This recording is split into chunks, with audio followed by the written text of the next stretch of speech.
Boston was drowning in snow the night Serafina Vale pulled a dying crime lord from the gutter. 16 bullets in his chest, gray eyes burning with the kind of violence that built empires. She should have run. Instead, she dragged him home and spent the entire night digging metal from his body with trembling hands. When his heart stopped, she brought him back. What she didn't know, the man bleeding in her arms was Lucien Moretti, the Ghost Monarch himself, Boston's most feared syndicate king, and saving his life had just made her the most dangerous piece on a chessboard soaked in blood. If you want to see where this story goes, hit that like button and drop a comment telling me what city you're watching from. I want to know how far this tale travels. The free clinic smelled like industrial cleaner and broken promises. Serafina Vale had been on her feet for 16 hours straight, stitching wounds that wouldn't stay closed, treating pneumonia with supplies meant for headaches, watching people die in hallways because there weren't enough beds. Her nurse scrubs stuck to her skin beneath a wool coat that had seen better winters, exhaustion clinging to her bones like frost. Outside, Boston was being buried alive. The blizzard had started at noon and hadn't stopped. By midnight, the harbor district looked like the end of the world. Streetlights flickering through sheets of ice, cars abandoned in drifts taller than men, alleyways swallowed whole by winter darkness. The few people still moving through the storm walked hunched and fast, heads down, survival mode. Serafina locked the clinic door behind her and stepped into the cold. The wind hit her like a fist. She pulled her coat tighter and started walking, boots crunching through virgin snow, breath fogging in front of her face. Her apartment was 6 blocks away. Might as well have been 60. The city had stopped running buses hours ago. Even the drug dealers had gone home. She was halfway down Wharf Street when she heard it. A groan. Weak, ragged, human. Serafina stopped. The wind screamed past her ears, drowning out everything except instinct. She turned slowly, scanning the frozen landscape, and that's when she saw the blood. Dark red, almost black against the snow. A trail leading behind a snowbank near the loading docks. Every rational part of her brain screamed to keep walking. This was the harbor district. People got shot here, people got dumped here, people who stopped to help usually joined them. But Serafina had spent her entire adult life ignoring the smart choice. She followed the blood. Behind the snowbank, half buried in ice and shadow, lay a man in a shredded black suit. His chest looked like something had tried to tear him apart from the inside out. Bullet wounds across his ribs, his shoulder, his abdomen, each one catastrophic. Blood pooled beneath him in the white pavement like the city itself had stabbed him open. His eyes were still open. Gray, cold, aware. "Don't," he rasped, voice barely a whisper. "Don't call the police." Serafina knelt beside him, her medical training kicking in before fear could catch up. She pressed shaking fingers against his throat, checking for a pulse. Thready, weak, fading. "You've been shot," she said, which was the dumbest thing she'd said all year. "You need a hospital." "No hospital." His hand shot out and grabbed her wrist with shocking strength for someone halfway to dead. "No police. No hospital." "Then you're going to die here." Better than the alternative. She stared at him, at the suit that probably cost more than her rent, at the tattoos crawling up his neck beneath the blood, at the way his eyes tracked her movements like a predator even now, bleeding out in a snowbank. This man wasn't a victim. He was something else entirely. "I can't move you alone," Serafina said. "You weigh too much and I'm barely standing." "Then leave me." "Shut up." She stood, looked around the empty street, then made a decision that would ruin her entire life. "My place is 2 blocks away," she said. "If you can walk, I can get you there. But if you die on me, I'm dragging your corpse to the police station myself." Something that might have been a smile ghosted across his face. Deal. Getting him to his feet took 5 minutes and felt like lifting a corpse. He was heavy, solid muscle beneath the ruined suit, and every step left a trail of blood dark enough to see even in the blizzard. Serafina wrapped his arm around her shoulders and half dragged him through the storm, her boots slipping on ice, her lungs burning from the cold. He didn't make a sound. Not when she accidentally jarred his wounds. Not when they fell together in a snowdrift and she had to haul him back up. Not when they finally reached the basement apartment beneath the laundromat, and she shoved him through the door into warmth that felt like violence after the frozen streets. The apartment was tiny. One room, cracked pipes rattling in the walls, a mattress on the floor, an ancient radio hissing jazz through static. The kind of place people ended up when the world had finished kicking them. Serafina locked the door and turned to find the stranger collapsed against the wall, breathing shallow, skin pale as paper. She'd saved lives before, but never like this. Never alone, in a basement apartment with rusted surgical tools and boiled water and sheer desperate hope. "What's your name?" she asked, dragging him toward the mattress. "Does it matter?" "I'd like to know who I'm about to watch die." He looked at her with those gray eyes, and for the first time, something human flickered behind the ice. "Lucienne." "Serafina." She grabbed scissors and started cutting away his shirt. "Try not to bleed on my floor more than necessary." Beneath the fabric, his chest was a battlefield. 16 wounds. She counted them twice. 16 bullets had torn through this man, and he was still breathing, still conscious, still looking at her like he was calculating whether she was a threat. Serafina boiled water on the stove, pulled out the medical kit she kept for emergencies, and laid out everything she had: forceps, gauze, antiseptic, trembling hands. "This is going to hurt," she said. "Everything hurts." She started digging. The first bullet came out easy, lodged shallow in his shoulder. The second fought her, buried deep near his collarbone. The third made him flinch for the first time, a sharp intake of breath that told her she'd hit bone. By the fifth, her hands were shaking so badly she had to stop. "Keep going," Lucian said through gritted teeth. "I'm a nurse, not a surgeon. You're all I have." Something about the way he said it, flat, resigned, true, made her keep moving. Hours blurred together, bullets hitting the metal bowl with hollow clangs, blood soaking through gauze faster than she could replace it, jazz hissing through the radio like a ghost whispering secrets. Lucienne never screamed, never begged. But somewhere around the 10th bullet, he started talking. "There's a girl," he said, voice distant. "Vivian, 6 years old. If I don't make it, you're making it. If I don't, someone needs to tell her I tried." Serafina's hands stilled. She looked down at this stranger bleeding out on her mattress, this man who'd refused hospitals and police, this monster who apparently had a 6-year-old daughter waiting somewhere in the dark.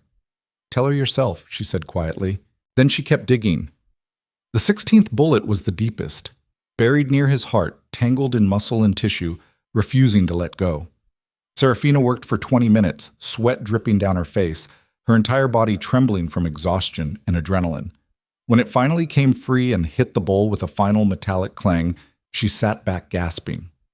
Lucian's eyes were closed. His chest had stopped moving. "No." The word came out raw. "No, you don't get to die. Not after all that. Not—" She pressed her hands against his chest and started compressions. 1, 2, 3. "Come on. 10, 11, 12. "Breathe, you stubborn bastard." 20, 21, 22. Tears streaked down her face, her arms burned, her vision blurred. 30 compressions. Then she felt it, a shudder beneath her palms, a breath, small, fragile, impossible. Lucian's chest rose, his eyes opened, gray eyes finding hers through the haze of pain and exhaustion, and something that looked almost like surprise. "Welcome back," Serafina whispered. Then she collapsed beside him and didn't move for 3 hours. Us. When she woke, gray dawn light filtered through the basement window. The radio had died sometime during the night. Lucienne was still breathing. Serafina sat up slowly, every muscle screaming, and checked his pulse. Stronger now. Steady. The bandages she'd wrapped around his chest were holding. The bleeding had stopped. Against every law of medicine and probability, he was going to survive. She made tea with shaking hands and sat watching him sleep, trying to process what she'd done. Whoever Lucian was, whatever he'd done to earn 16 bullets, he was in her apartment now. Her responsibility. Her problem. The snow had stopped outside. Boston looked clean and quiet and deceptive beneath fresh powder. Serafina sipped her tea and wondered what kind of monster she'd brought home. Shambaset. 3 days passed. Lucian didn't wake. Serafina went to work at the clinic, came home exhausted, changed his bandages, checked his vitals, and fell asleep beside him on the floor. She should have been terrified. should have called someone, should have done 1,000 smarter things. Instead, she read to him. Old paperback novels she'd picked up at thrift stores. Stories about cowboys and detectives and ordinary people doing extraordinary things. Her voice filled the small apartment while jazz played softly in the background, and sometimes, she could have sworn, his breathing changed when she read the good parts. On the fourth night, she was halfway through a chapter when his eyes opened. Serafina stopped reading. They stared at each other in the lamplight. "You're still here," Lucien said. His voice was stronger now, clearer. "Where else would I be? Smart people run from men like me." "Then I guess I'm not that smart." She set the book down. "How do you feel?" "Like I got shot 16 times. "Accurate." She moved closer, checking his forehead for fever. "You should be dead." "I know." "Most people would say thank you." Something flickered across his face, an expression she couldn't read. "Thank you." The words sounded foreign in his mouth, like he'd never said them before and didn't quite know how they worked. Serafina sat back. "Who are you, Lucien?" "Someone you should have left in the snow." "Too late for that." He studied her for a long moment, taking in her tired eyes, her worn scrubs, the tiny apartment that barely kept the cold out. "You live here alone?" "That's not an answer." "Neither is yours." "Fair point." "Yes," she said. "I live alone. I work at the free clinic 6 days a week. I don't have family in Boston. I don't have much of anything except medical debt and a mattress on the floor." She met his gaze steadily. "Your turn." Lucien was quiet for so long she thought he wouldn't answer. Then, "I run things people don't talk about in daylight. I've done things that would make you call the police if you knew. The men who shot me wanted my empire. They'll try again when they find out I survived." "Are you a criminal?" "Yes." The honesty was almost worse than a lie. Serafina should have thrown him out, should have screamed, should have done anything except nod slowly and say, "Okay." "Okay," Lucien repeated. "I pulled 16 bullets out of you and brought you back from the dead. I'm already an accessory or accomplice or whatever the legal term is." She stood, heading for the kitchen. "You want tea?" "I want to understand why you're helping me." "Because you were dying and I'm a nurse." She filled the kettle. "It's not complicated." "Everything about this is complicated." "Maybe." But Serafina had learned a long time ago that life didn't pause for complications. She made tea. Lucien watched her move around the tiny kitchen with an intensity that should have been uncomfortable but somehow wasn't. Like he was trying to solve a puzzle he'd never encountered before. "There's a phone in my jacket," he said finally. "The one you cut off me." Serafina found it in the pile of bloody clothes she'd shoved in the corner. Miraculously, it still worked. "Call the first contact," Lucy said. "Tell them Ghost is alive." "Ghost?" "They'll understand." She made the call. A man answered on the first ring. "Who is this?" "I'm calling for—" She looked at Lucien. "What do I say?" "Tell him the ghost is alive and to come alone." Serafina repeated the message. Silence. Then, "Where?" She gave the address. The line went dead. "They're coming," she said. "I know." "Should I be worried?" Lucien's smile was sharp as broken glass. "Probably." The knock came 20 minutes later. 3 sharp raps. Serafina opened the door to find 2 men in expensive coats standing in the stairwell. Behind them, barely visible in the shadows, was a little girl clutching a teddy bear. The first man, broad-shouldered, scarred, dangerous, looked past Serafina into the apartment. His expression cracked when he saw Lucien sitting up against the wall. "Boss," he breathed. The little girl pushed past the men and ran straight into the apartment, straight to Serafina. "Mommy," she whispered, wrapping small arms around Serafina's legs. The word hit the room like a gunshot. Everyone froze. The little girl looked up at Serafina with huge dark eyes, Lucien's eyes, and something in Serafina's chest shattered and reformed in the same instant. "I'm not—" she started, but the child was already crying softly into her scrubs, tiny body shaking, and Serafina found herself kneeling without thinking, wrapping the girl in her arms, whispering things that didn't mean anything except, "You're safe. You're okay. I've got you." Lucien's voice cut through the moment like a blade. Vivian. The little girl turned. Papa, she whispered. She ran to him. She ran. Lucian caught her with his good arm, pulling her close despite the pain it must have caused, his face transforming into something Serafina hadn't seen before. Love. Raw and desperate and terrifying. The scarred man stepped into the apartment. We thought you were dead. Damien's people have been moving on the territory. The whole syndicate thinks... They think wrong. Lucian's voice hardened back into steel. How bad? 3 safe houses burned, 5 of our people dead. Damien's claiming the throne. Lucian's jaw tightened. Vivian pulled back, looking up at her father with worry far too old for 6 years.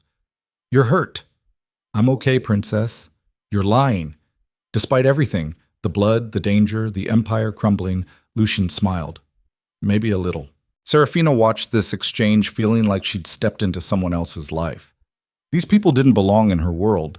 This little girl with her expensive coat and her crime lord father and her eyes that had seen too much. Miss Vale. She looked up. Lucian was watching her with an expression she couldn't read. You saved my life, he said quietly. That creates a debt. I don't want... It's not about what you want.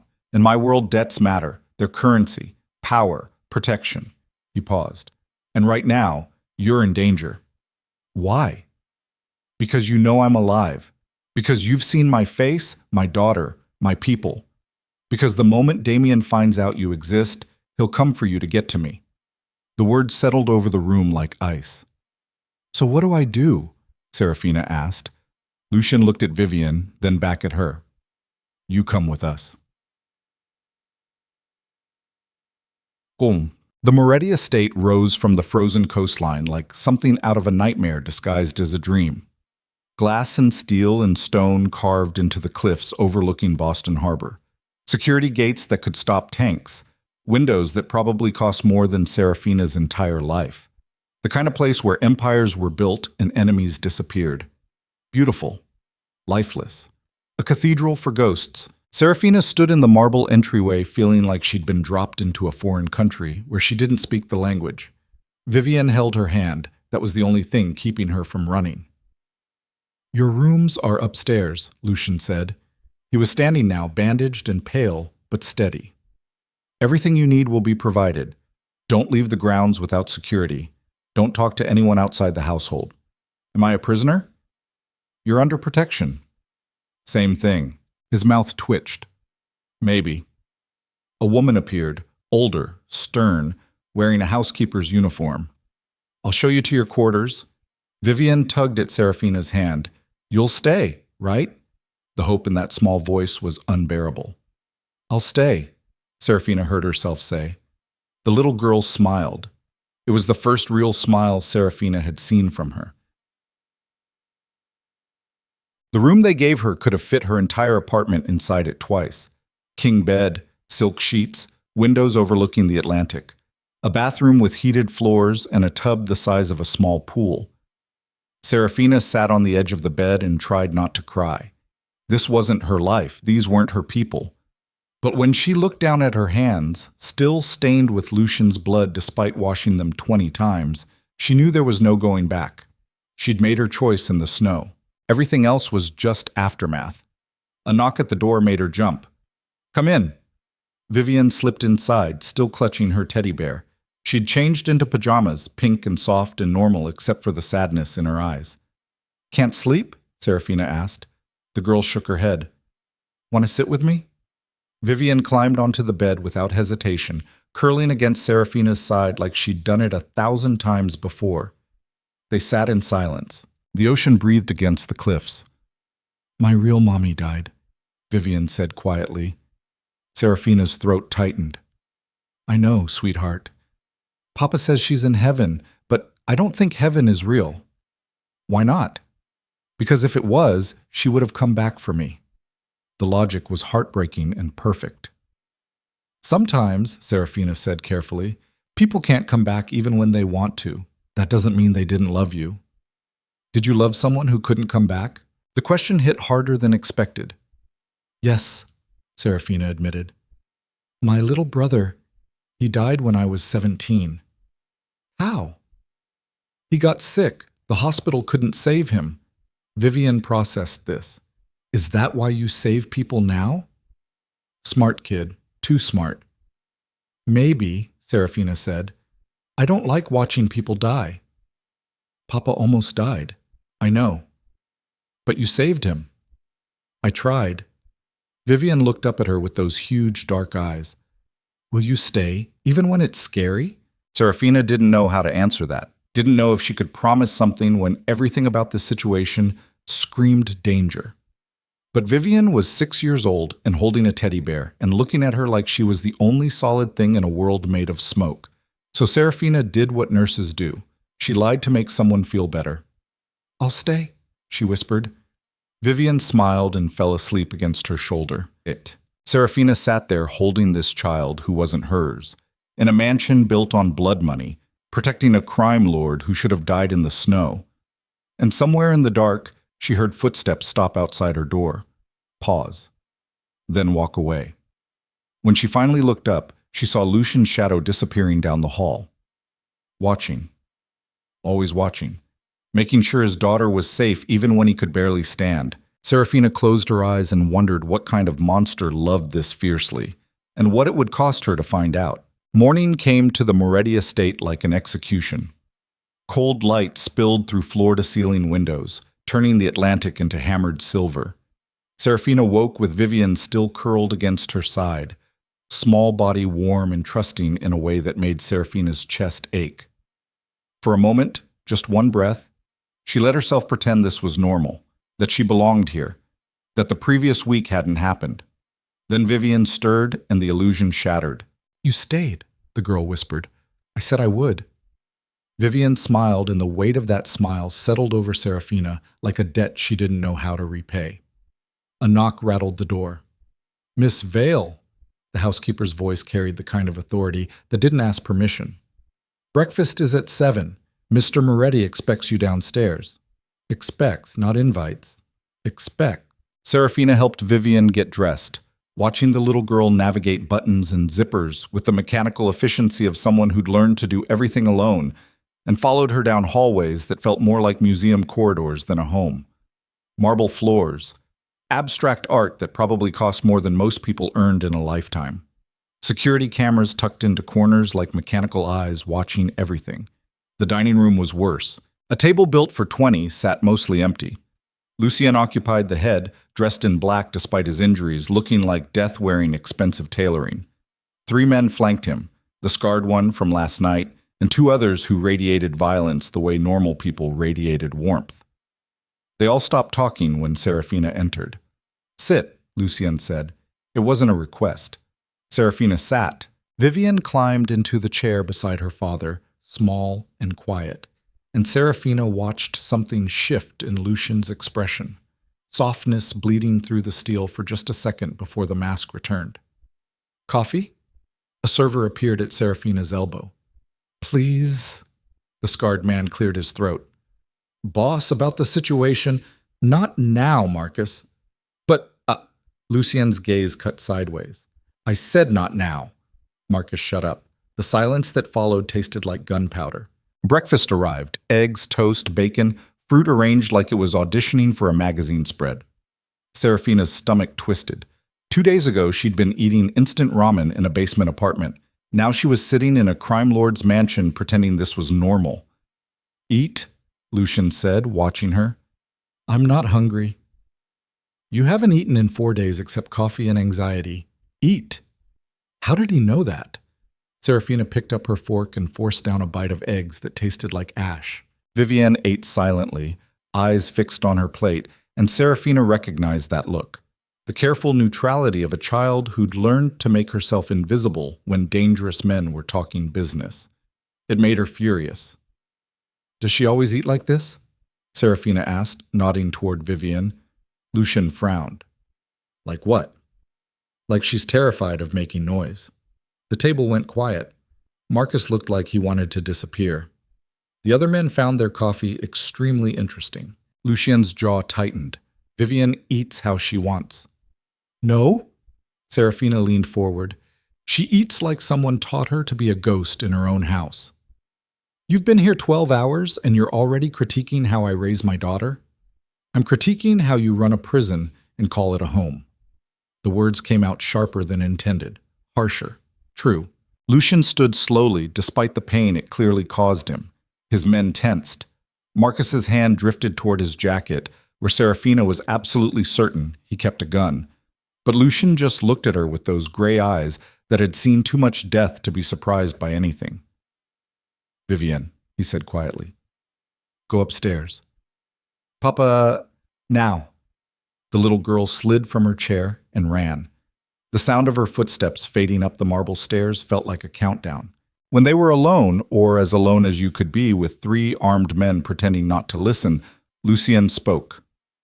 "You don't know anything about my life. I know you got shot 16 times and your daughter calls strange women mommy because she's desperate for someone to act like they care. I care. Then show her." "I keep her alive," Lucian said, voice dropping to something dangerous. "In my world, that's love. In any world, that's the bare minimum." He moved around the table toward her and Serafina's instincts screamed to run. But she'd spent years in emergency rooms staring down angry patients and their angrier families. She knew how to hold ground even when her knees wanted to buckle. Lucien stopped inches away, close enough that she could see the exhaustion carved into his face, the pain he was hiding, the bandages beneath his shirt slowly soaking through with blood because he was standing when he should be in bed. "You think you understand," he said softly. "You think you saved some tragic figure who just needs kindness. But I'm not broken, Serafina. I'm exactly what I chose to become." "Then choose better." "It's not that simple. It never is." They stared at each other. The dining room felt like a battlefield waiting for the first shot. Finally, Lucian stepped back. "Marcus will assign you security," he said. "Don't leave the estate. Don't contact anyone outside. Don't make me regret keeping you alive." Then he walked out. His men followed like shadows. Serafina sat alone at the massive table surrounded by uneaten food and the echo of her own heartbeat, wondering what the hell she'd gotten herself into. Shag. The estate had rules. Serafina learned them fast. Don't go near the East Wing where Lucien conducted business. Don't ask questions when men in expensive suits arrived at odd hours. Don't acknowledge the blood that sometimes appeared on marble floors overnight. Don't comment on the security cameras. Don't wonder about the locked rooms. Don't think too hard about what kind of empire required this much silence. She spent the first week trying to stay invisible. It didn't work. Vivienne found her everywhere. In the library where Serafina tried to read. In the kitchen where she attempted to make coffee without servants appearing like ghosts. In the garden where snow still clung to dead roses and the ocean crashed against cliffs far below. The little girl followed her like gravity. "Tell me a story," Vivienne would whisper. So Serafina did. Stories about nurses who fought death with bare hands. About cities that came alive at night.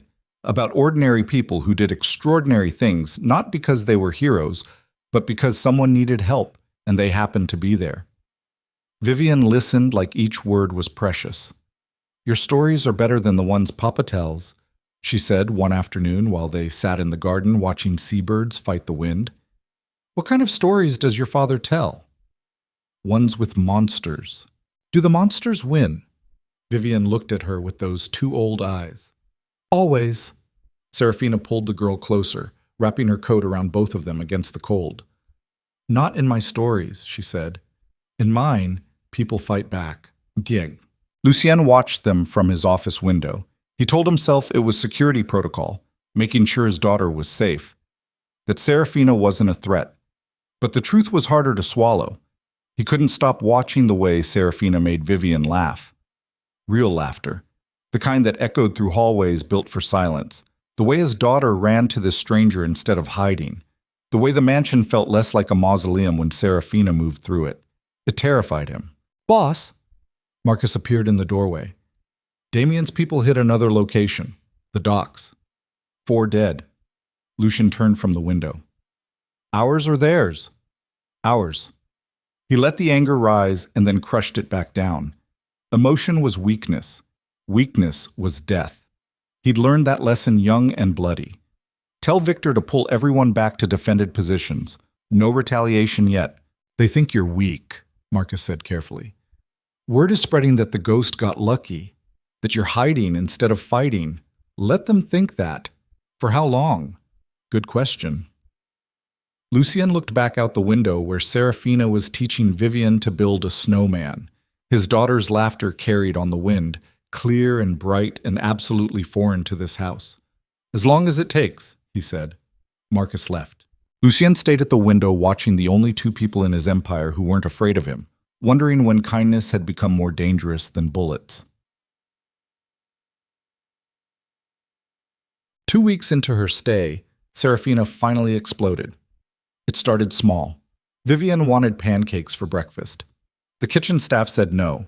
Mr. Moretti's daughter ate oatmeal and fruit, doctor's orders. Whose doctor? Serafina asked. The head cook, a woman built like a tank who'd probably seen worse things than arguments over breakfast, crossed her arms. Mr. Moretti's instructions are clear. She's 6 years old and wants pancakes. Miss Vale, make the pancakes or I will. 5 minutes later, Serafina was standing at the stove in someone else's kitchen, flour on her scrubs, making pancakes from scratch while 3 staff members watched like she'd pulled a gun. Vivian sat at the counter, radiating joy. That's when Lucien walked in. He stopped, looked at Serafina covered in flour, looked at Vivian grinning, looked at his staff standing frozen like they'd witnessed a murder. What, he said very quietly, is happening? Pancakes, Serafina replied, flipping one. Your daughter wanted pancakes.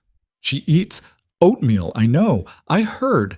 But today she's eating pancakes because she's a child, and children deserve to feel like children sometimes instead of tiny soldiers. The kitchen held its breath. Lucien's expression was unreadable. Then he pulled out a chair and sat down beside his daughter. Make enough for 2, he said. Serafina blinked. The staff looked like they might faint. Vivian looked at her father like he'd performed a miracle. You want pancakes, Serafina said slowly. You're already making them. You eat oatmeal. I eat what keeps me functional. He met her gaze. Today I'll eat pancakes. So she made pancakes. For a crime lord and his daughter in a kitchen that probably hadn't seen homemade breakfast in years. They ate in silence at first. Then Vivian started talking. About the snowman in the garden. About the story Serafina had told her yesterday. About wanting to learn piano, but being scared of the teacher. Lucien listened like he was hearing his daughter's voice for the first time. When breakfast ended and Vivian ran off to play, he stayed seated. Thank you, he said. Serafina started cleaning up. For what? I don't know, but it feels necessary. She looked at him, really looked, at the exhaustion carved into his face. The bandages she knew were still beneath his shirt because she changed them every night when he showed up at her door too proud to ask for help. The way his hands shook slightly from pain, he refused to acknowledge. You're going to tear your stitches if you keep pretending you're fine, she said. I am fine. You're bleeding through your shirt right now. Lucien glanced down. Dark red was seeping through the black fabric near his ribs. Fuck, he muttered. My room, 10 minutes. And bring better bandages than whatever field medic garbage your people have been using. She walked out before he could argue. 10 minutes later, he knocked. Serafina opened the door to find Lucien holding a medical kit that actually looked professional, his shirt already off, revealing the battlefield of his torso in daylight. The stitches on his left side had torn. Jesus, she breathed. What did you do? Walk downstairs. Stairs did not do that. He didn't answer. Serafina gestured him inside and locked the door. Sit. He sat on the edge of her bed while she pulled on gloves and examined the damage. The wound had reopened, not catastrophically, but enough that he'd need fresh sutures. This is going to hurt, she warned. Everything hurts. That's not an excuse to be stupid. She cleaned the wound with antiseptic and he didn't flinch. Didn't make a sound.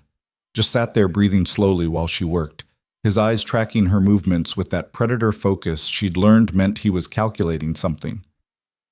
You could have died, Serafina said, threading the needle. Multiple times. You still could if you keep acting like you're invincible. I'm not acting. You're delusional. I'm realistic. He watched her start the first suture. In my world, showing weakness is death. So I don't show it. Even to the people trying to keep you alive? especially to them. The honesty landed like a punch. Serafina tied off the stitch and started the next one, her hand steady despite the way her pulse hammered. Vivian's mother, she said carefully. How did she die? Lucien was quiet so long she thought he wouldn't answer. Then, crossfire. Wrong place, wrong time, wrong life. She knew what I was when we met. Thought she could handle it. Turned out bullets don't care about bravery. You loved her. I destroyed her. His voice went flat. Everything I touch turns to ash eventually. It's gravity, entropy, the natural order. That's fatalistic bullshit. It's pattern recognition. Serafina finished the sutures and started wrapping fresh bandages around his ribs. So what's your plan? Keep everyone at arm's length until you're alone? Raise Vivian in this gorgeous prison and call it protection? Better a prison than a grave. Is it, though? Her hand stilled on the bandage. Lucien's gaze found hers. You think I don't know what I'm doing to her? He said softly. You think I don't see the way she looks at you like you're everything I can't be? I know exactly what I am, Serafina. The question is whether you do. I know you're a man who got shot 16 times and survived, who loves his daughter enough to keep breathing when dying would be easier, who sits in my room at midnight because you're too proud to admit you need help. That's not love. That's survival instinct. Same thing sometimes. She finished the bandaging and stepped back. Lucien stood slowly, testing the new stitches, his bare torso marked with scars that told stories Serafina probably didn't want to know. Why are you still here? He asked. Where else would I go? Anywhere. I'd give you money, new identity, protection. You could disappear. And Vivian? His jaw tightened. Exactly, Serafina said. So I'm staying, even though it's dangerous, especially because of that. They stood facing each other in the quiet room while ocean wind rattled the windows, and somewhere downstairs Vivian was probably playing alone because that's what she'd learned to do in a house full of ghosts. You're either incredibly brave or phenomenally stupid, Lucien said. Most days I can't tell the difference. Something that might have been a smile ghosted across his face. Then he put his shirt back on and left without another word. Serafina sat on the bed and tried to remember when exactly she'd stopped being afraid of him. The illusion lasted 3 more days. Then reality showed up at the gates with wire cutters and bad intentions. Serafina was reading in the library when the alarm started screaming. Red lights flooded the hallways. Security personnel materialized from nowhere running toward the east wing. Somewhere in the house, Vivian was screaming for her father. Serafina ran. She found Lucien in the main hall surrounded by armed men, his face carved from ice. A gun in his hand that looked almost casual except for the way his finger rested near the trigger. What's happening? She demanded. Breach, Marcus said tersely. South perimeter. Where's Vivian? Safe room, Lucien said without looking at her. She knows the drill. The fact that a 6-year-old had a drill for armed invasions made Serafina want to scream. How many? Lucien asked. 4 that we've confirmed. Could be more. Damien's people? Who else? Lucien's expression didn't change, but something dark flickered behind his eyes. Seal the house. I want every entrance locked and every camera live. If they're inside, I want to know where. The men scattered. Lucien finally looked at Serafina. Go to Vivian, he said. What are you going to do? What I always do. That's not an answer. It's the only one you're getting. He moved past her toward the east wing. Lock the door. Don't open it for anyone except me or Marcus. Lucien! But he was already gone.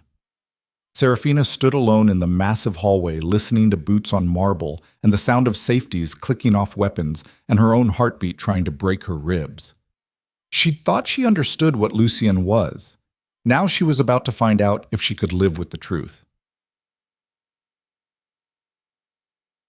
The safe room was hidden behind a bookcase in Lucien's office. Serafina found it the way Lucien had once described, 3rd shelf, red spine, pull and twist. The bookcase swung open, revealing a steel door with a keypad. She didn't know the code. Vivian, she called. It's Serafina! Silence. Then the lock clicked. The door opened to reveal a little girl with tear-streaked cheeks holding her teddy bear like a weapon. Where's Papa? Vivian whispered. handling things. Is he going to die? The question was so matter-of-fact, it broke Serafina's heart. No, she lied. He's going to be fine. You don't know that. You're right, I don't, but I know he's survived worse. Serafina stepped into the safe room and the door sealed behind her with a hydraulic hiss. The space was smaller than her old apartment. Reinforced walls, security monitors, emergency supplies, and a single cot that looked like it had been used before. This was where Vivian had learned to hide when her father's empire went to war. 6 years old, and she had a safe room. Serafina sat on the cot and pulled Vivian into her lap. On the monitors, she could see armed men moving through the mansion like shadows. Security cameras tracked them through hallways and rooms and spaces Serafina hadn't even known existed. Then she saw Lucy Yan, moving through the east wing with 3 men flanking him, gun raised, every movement precise and lethal and completely terrifying because this wasn't the man who ate pancakes in the kitchen or showed up at midnight with torn stitches. This was the ghost. The monster Boston whispered about in back rooms and dark alleys, the crime lord who'd built an empire on violence and fear. He's different out there, Vivian said quietly, watching her father on the monitor. I know. Does it scare you? Yes. A little, Serafina admitted. Me too. Vivian pressed closer. But he's still Papa. They watched in silence as Lucian's team swept the mansion floor by floor, room by room, hunting whoever had breached the perimeter. Then the monitors went black. All of them, simultaneously. What happened? Vivian whispered. Serafina's training kicked in. Power failure. Backup generators should... The lights in the safe room flickered. Died.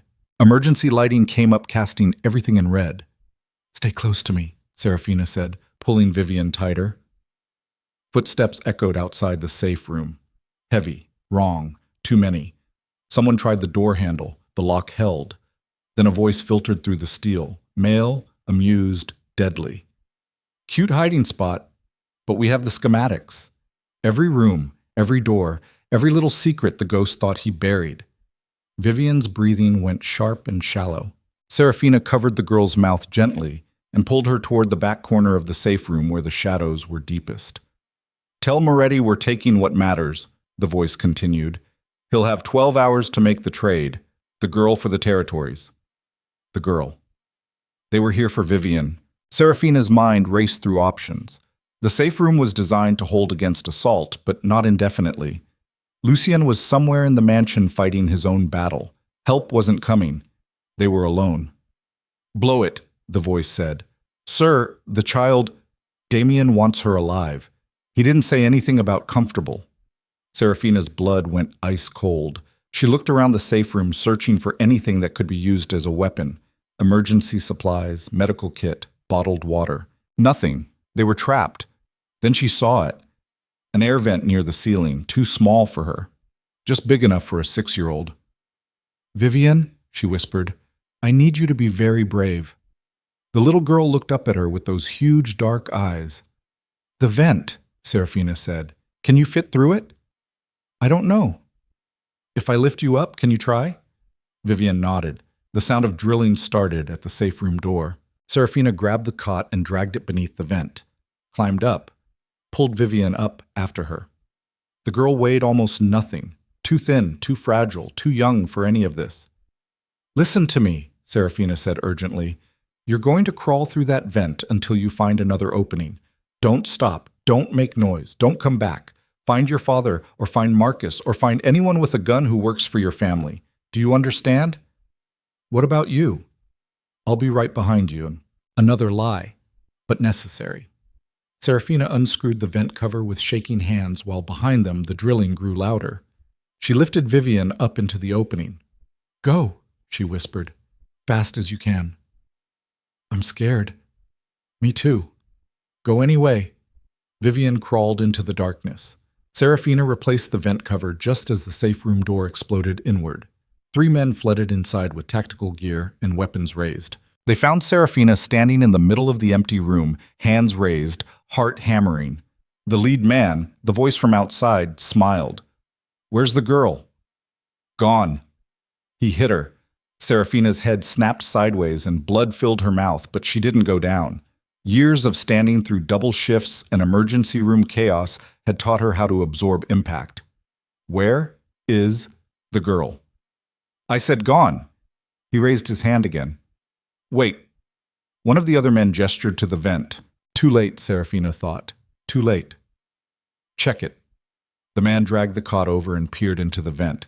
It goes deep. She could be... Then go after her. It's too small. The lead man turned back to Serafina. Clever, he said, but useless.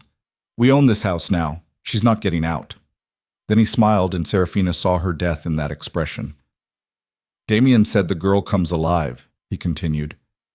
Didn't say anything about you. He raised his gun. Serafina closed her eyes. Thought about Vivian crawling through darkness. About Lucian somewhere fighting his own war. About the choices that had led her from a basement apartment to a crime lord's mansion to this moment with a barrel pressed against her forehead. About how she'd do it all again anyway because some people were worth dying for, even when logic said, run. The gunshot sounded like the end of the world, but Serafina didn't fall. The man with the gun did. Blood sprayed across the safe room as he collapsed. Behind him stood Lucian, face spattered with red, gun smoking, eyes absolutely empty of everything except violence. He shot the second man before he could raise his weapon, shot the third man while he was reaching for his radio. 3 bodies. 3 seconds. 3 shots so clean they could have been choreographed. Then Lucien looked at Serafina and something human flickered back into his eyes. Where's Vivienne? Serafina pointed at the vent. Lucien was moving before she finished explaining, ripping the vent cover off, calling into the darkness. Princess, it's Papa. Come back. Silence. Then a small voice echoed through the metal shaft. Papa? I'm here. Come back to me. Serafina heard scrambling. Moments later, Vivian's face appeared in the vent opening. Lucian pulled her out and held her so tight the little girl squeaked. I was brave, Vivienne whispered into his shoulder. Like Serafina said. You were perfect. Lucian kissed her forehead, then looked at Serafina over his daughter's head. No words, just a look that said everything. Thank you. I'm sorry. This is who I am. Serafina nodded once, understanding passing between them in the red emergency light surrounded by corpses and gun smoke and the wreckage of the illusion that any of them could ever be normal. Boss! Marcus appeared in the doorway.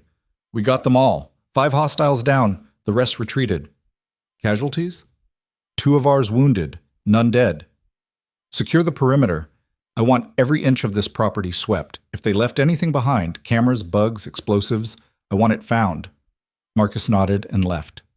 Lucien set Vivienne down carefully, his hands lingering on her shoulders like he needed to confirm she was real. Go with Marcus, he said gently. Let him check you for injuries. I'm okay, Papa. I know. Let him check anyway. Vivienne looked at Serafina. Serafina forced a smile. I'll be right there. The little girl left. Alone now except for the bodies, Lucien turned to face Serafina fully. They came for her, he said. His voice was completely flat, emotionless. The tone of someone delivering a weather report instead of discussing his daughter's attempted kidnapping. Damien sent them to take Vivienne, use her as leverage, force me to give up territory. I know. This is my world, Serafina. This is what you signed up for when you pulled me out of the snow. I know that too. Do you? He stepped closer. Because it's going to get worse. Damien won't stop. He'll keep coming, keep escalating, keep using every weakness he can find until one of us is dead. Then kill him first. The words came out before she could stop them. Cold, practical, monstrous. Lucien stared at her.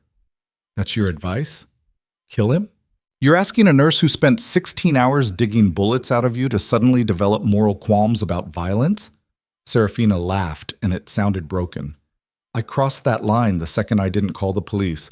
I crossed it again when I came here. And I definitely crossed it when I sent a 6-year-old into an air vent to escape armed kidnappers. So, yeah, kill him before he kills you, before he takes Vivian, before any of this gets worse. You don't mean that. I mean it more than I've meant anything in my life. They stood in the red light surrounded by death. This changes you, Lucien said quietly.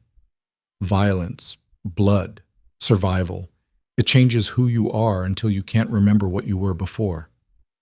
Then I'll change. Serafina met his gaze. I've changed before. I can do it again. Not like this. You don't get to decide what I can handle. Trying to protect you. By keeping me at arm's length? By pretending I don't see what you are? By treating me like I'm made of glass? She shook her head. I'm still standing, Lucien. After everything. I'm still here. That should tell you something. It tells me you're dangerous. Good. Be scared of me. At least it's honest. Something shifted in his expression. Recognition, maybe. Or respect. Or something darker that made Serafina's pulse kick despite the bodies cooling at their feet. If you stay, Lucien said slowly, you stay all the way. No more illusions. No more pretending this is temporary. You'll be part of this world, my world, and everything that comes with it. I already am. Then prove it. He pulled a gun from his jacket and held it out to her. Serafina looked at the weapon, at Lucien's blood-spattered face, at the bodies on the floor, at the choice she'd known was coming since the moment she dragged a dying man out of the snow. She took the gun. It was heavier than expected, colder, real in a way that made her hands shake. Safety's here, Lucien said, showing her. Trigger pulls smooth. Aim center mass. Shoot until the threat stops moving. I know how guns work. Knowing and using are different things. Then teach me. The words hung between them like a promise, like a confession, like the exact moment Serafina Vale stopped being a nurse who made bad decisions and became something else entirely. Lucien smiled, and for the first time since she'd met him, it reached his eyes. Tomorrow, he said, when the sun comes up and Vivian's asleep and the blood's been cleaned from the floors, I'll teach you how to survive in a world that wants you dead. Why wait until tomorrow? Because tonight I need to bury 5 men and explain to my daughter why her home isn't safe anymore. And because you need to decide if you really meant what you just said. He walked out, left Serafina standing alone with a gun in her hands, and the taste of blood in her mouth, and the absolute certainty that she'd just crossed a line she could never uncross. She should have been terrified, should have been sick, should have been anything except the cold clarity settling over her like armor. But Serafina had learned a long time ago that survival didn't care about should, only about what came next. She checked the safety on the gun, tucked it into her waistband, and went to find Vivian. Because whatever she'd become, whatever she was becoming, that little girl still needed someone who'd crawl into air vents and lie about being scared. And Serafina was very good at lying when it mattered.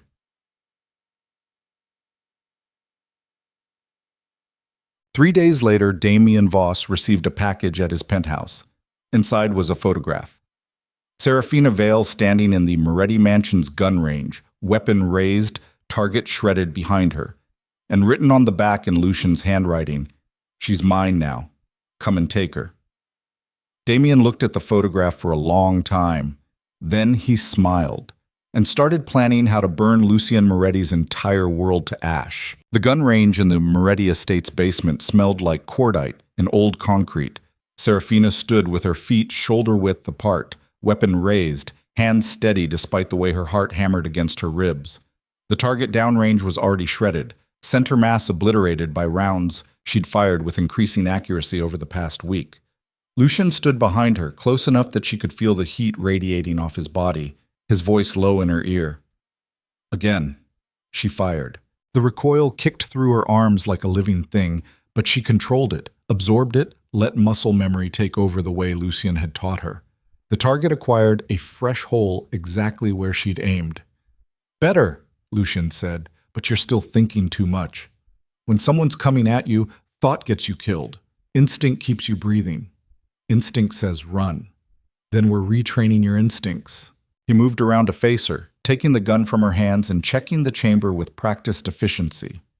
His fingers brushed hers, and Serafina felt the contact like electricity despite the clinical nature of the touch. 3 weeks. That's how long she'd been living in this mansion, learning to shoot, to fight, to survive in a world where violence was currency and hesitation was fatal. 3 weeks since the breach. 3 weeks since she'd stopped being a nurse and started becoming something else. Something harder, colder, necessary. "You're getting good at this," Lucien said, handing the gun back. "That should worry you. Everything about this worries me. But you're still here. Where else would I go?" It had become their refrain. A question neither of them could answer honestly, because the truth was too complicated and too simple at the same time. She stayed because of Vivian. She stayed because leaving felt like abandoning something unfinished. She stayed because somewhere between digging bullets from Lucien's chest and learning to fire them herself, the mansion had stopped feeling like a prison and started feeling like the only place she understood. "Damien's been quiet," Lucien said, changing the subject. "Too quiet. Maybe he's planning." "Definitely planning." He leaned against the shooting bench, arms crossed, exhaustion carved into his face, despite the careful neutrality of his expression. "The question is what?" "You could ask him. I could put a bullet in him." "That too." Lucien smiled without warmth. "You're developing a concerning bloodthirst for someone who used to save lives." "I still save lives, just different ones now." The basement door opened and Marcus appeared, his expression grim enough to make Serafina's stomach drop. "Boss, we got a problem." The problem was waiting in Lucien's office. A woman. Mid-40s, expensive suit, briefcase that probably cost more than Serafina's entire nursing school education. She stood by the window overlooking the Atlantic with the kind of confidence that came from holding cards nobody else knew existed. "Mr. Moretti," she said without turning, "thank you for seeing me. I don't recall inviting you." "You didn't, but I think you'll want to hear what I have to say." She turned finally, and Serafina recognized the look in her eyes. Lawyer, predator, threat. "My name is Catherine Wells.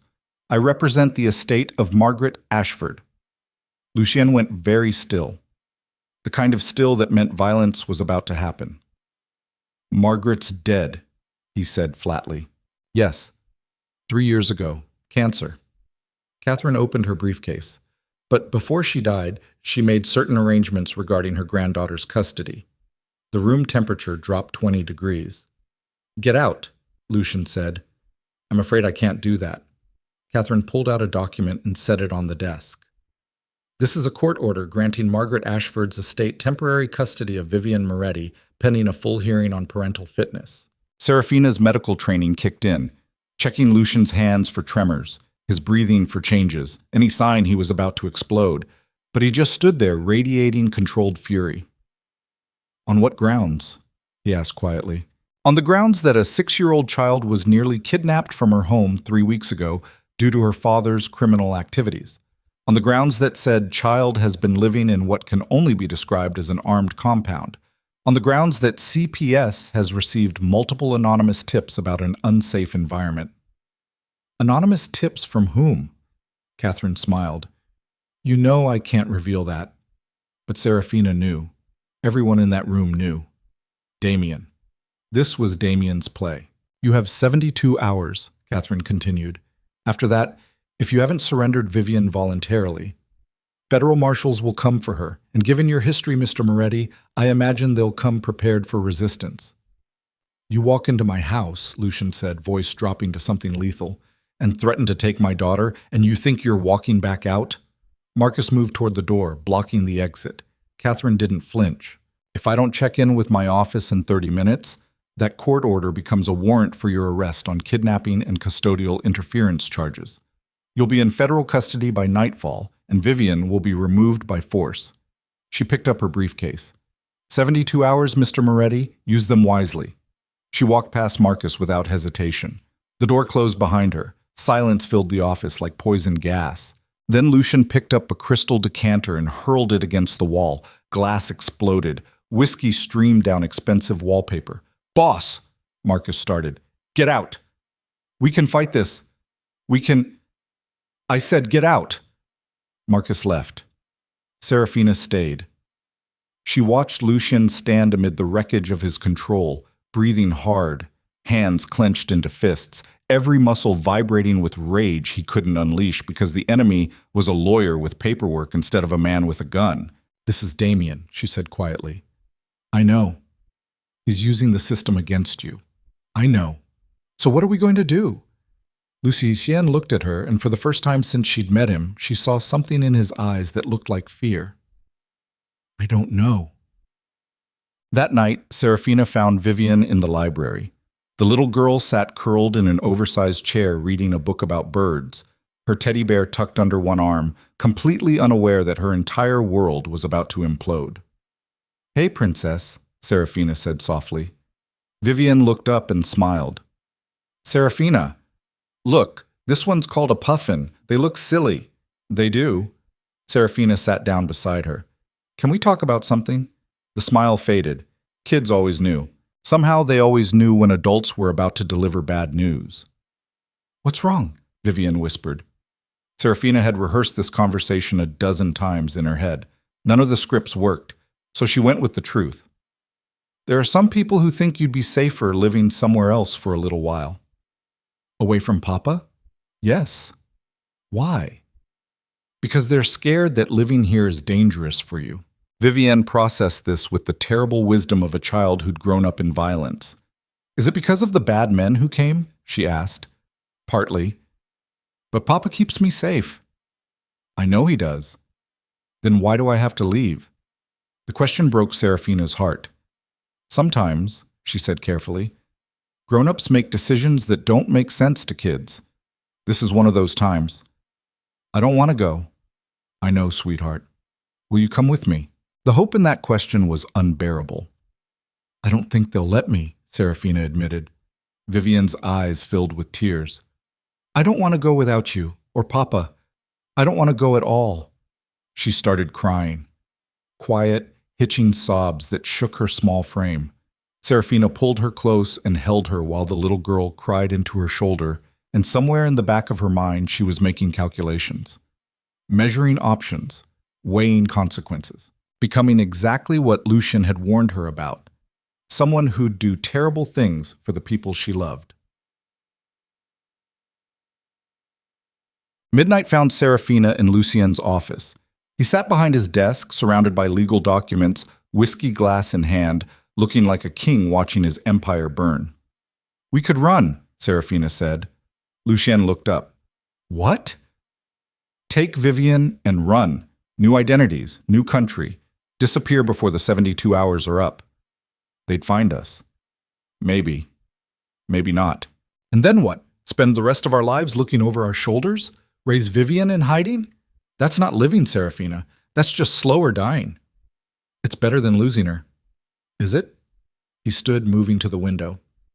"I've spent my entire life running from consequences, building walls, hiding behind guns and money and fear, and all it's gotten me is alone in a mansion, watching my daughter cry herself to sleep because she thinks I can't protect her." "You can protect her. Not from this. Not from lawyers and court orders, and a system designed to take children from monsters." He finished his whiskey. "Maybe they're right. Maybe she would be better off. You don't believe that. I don't know what I believe anymore." Serafina crossed the office until she stood beside him, both of them staring out at the dark Atlantic. "I believe," she said slowly, "that Damien orchestrated this entire thing. The custody challenge, the anonymous tips, the court order. He's using the system as a weapon because he knows you can't fight back the same way you'd fight his soldiers. So we fight differently." Lucien turned to look at her. "How?" "We find out who Margaret Ashford was, who inherited her estate, who's funding this custody challenge. We follow the money until we find Damien's fingerprints. And then? Then we make him withdraw the challenge. By force? By leverage." Serafina met his gaze. "You said Damien wants your empire. Fine. Give it to him." Lucien stared at her like she'd lost her mind. "You want me to surrender?" "I want you to look like you're surrendering. Make the deal. Trade territories for Vivian. Get him to pull the custody order. Then what? Then you take everything back and make sure he never threatens your daughter again." The silence stretched. Lucien studied her face like he was seeing her for the first time. "That's not fighting differently," he said quietly. "That's fighting exactly like I would." "Then I'm learning from the best." Something shifted in his expression. Recognition, respect. something darker that made Serafina's pulse kick. "You've changed," he said. "I had good teachers." "I'm not sure that's a compliment. It's a fact." They stood close enough that Serafina could see the gold flecks in his gray eyes, could count the scars on his hands, could feel the weight of everything unsaid pressing between them like atmosphere before a storm. "If we do this," Lucian said, "there's no going back. Not for either of us. I crossed that line weeks ago. Not like this. This is declaring war. On Damien. On his entire organization. On anyone who thinks they can use my daughter as leverage. Good. Let them know. People will die." They were going to die anyway. At least this way it's the right people. Lucian smiled, sharp and cold and absolutely lethal. "Okay," he said. "We'll do it your way. But first, we need information. I know someone who might help." "Who?" Serafina pulled out her phone and scrolled through contacts she hadn't called in months. Found the number. Hesitated. This was the last bridge. The final step across the line from civilian to criminal. She made the call. It rang 3 times. Then a tired voice answered. "Serafina? Jesus Christ, where have you been? The clinic's been looking for—" "I need a favor, David." Silence.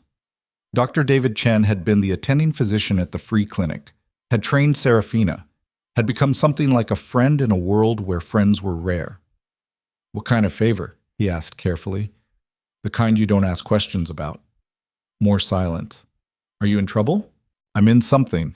I can't explain, but I need access to hospital records, specifically patient files from 3 years ago. Margaret Ashford, cancer patient." "Serafina, please." The desperation in her own voice surprised her. David sighed. "I can't get you full records, but I can look up basics. Why do you need this?"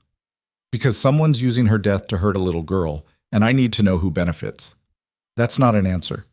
"It's the only one I have." She heard typing in the background.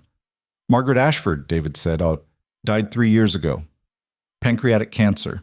Affluent family. Estate went to—" "Huh. What?" "Estate was divided between multiple beneficiaries, but the executor is listed as someone named Richard Voss." The name hit like a bullet. "Say that again," Serafina said. "Richard Voss, attorney. Why?" "Because Richard Voss was Damien Voss's brother." The pieces clicked together with sickening clarity. "Thanks, David. I owe you." "Serafina, what's—" She hung up, turned to Lucien. "It's not just Damien," she said. "His brother's a lawyer. He's the one executing Margaret Ashford's estate. The custody challenge isn't coming from Vivian's grandmother's family. It's coming from Damien wearing a legal mask." Lucian's expression went arctic. "So we can't fight it in court," he said, "because the court is already compromised.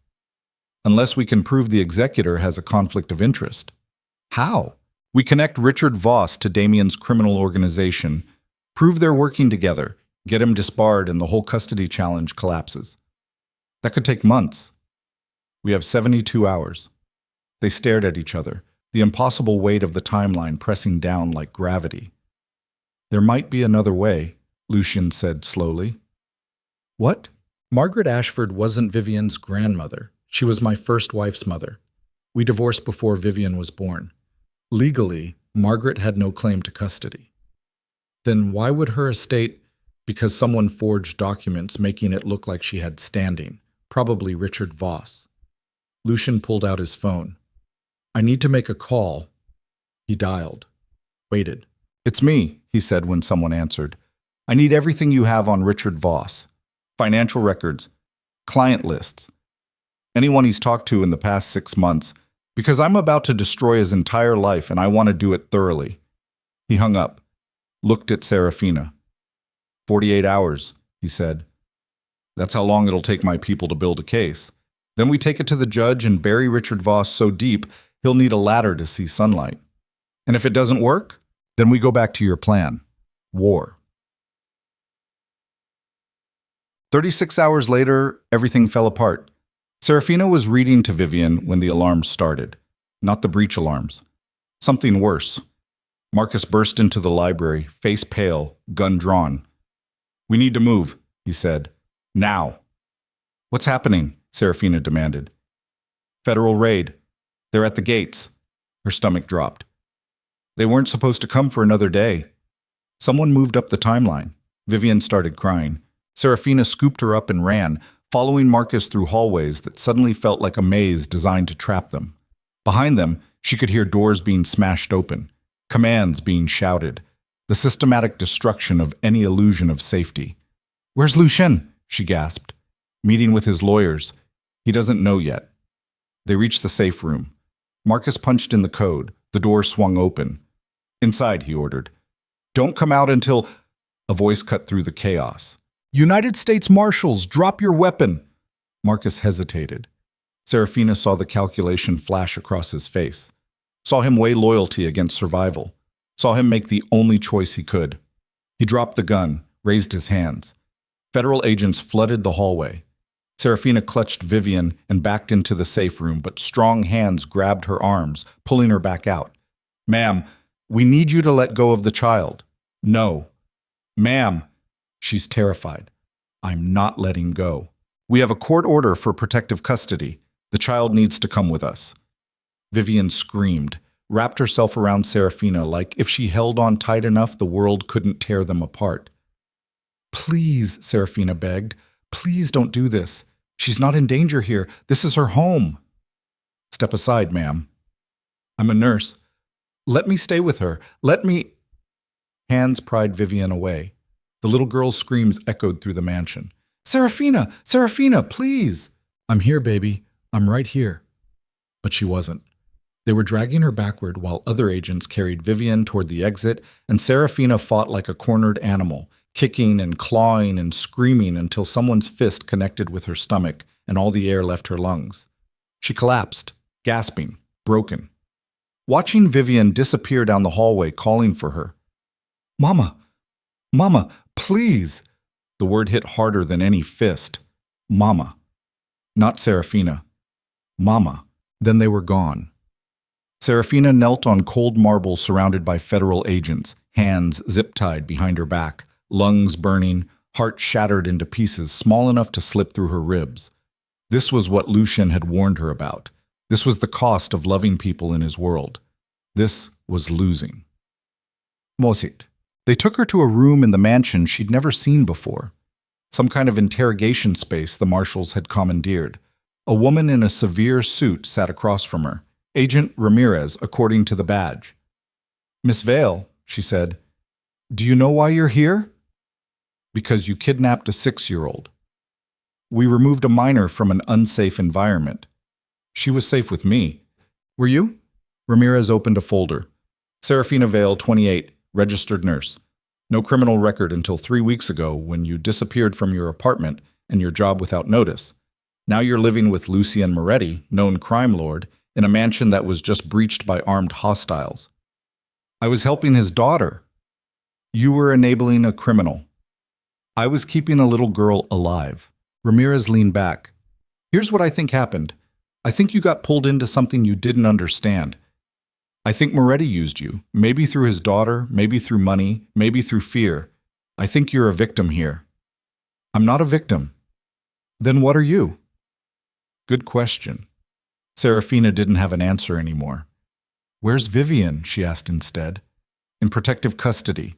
She'll be evaluated by child services, then placed with appropriate family." "She doesn't have appropriate family. Her mother's dead. Her father loves her.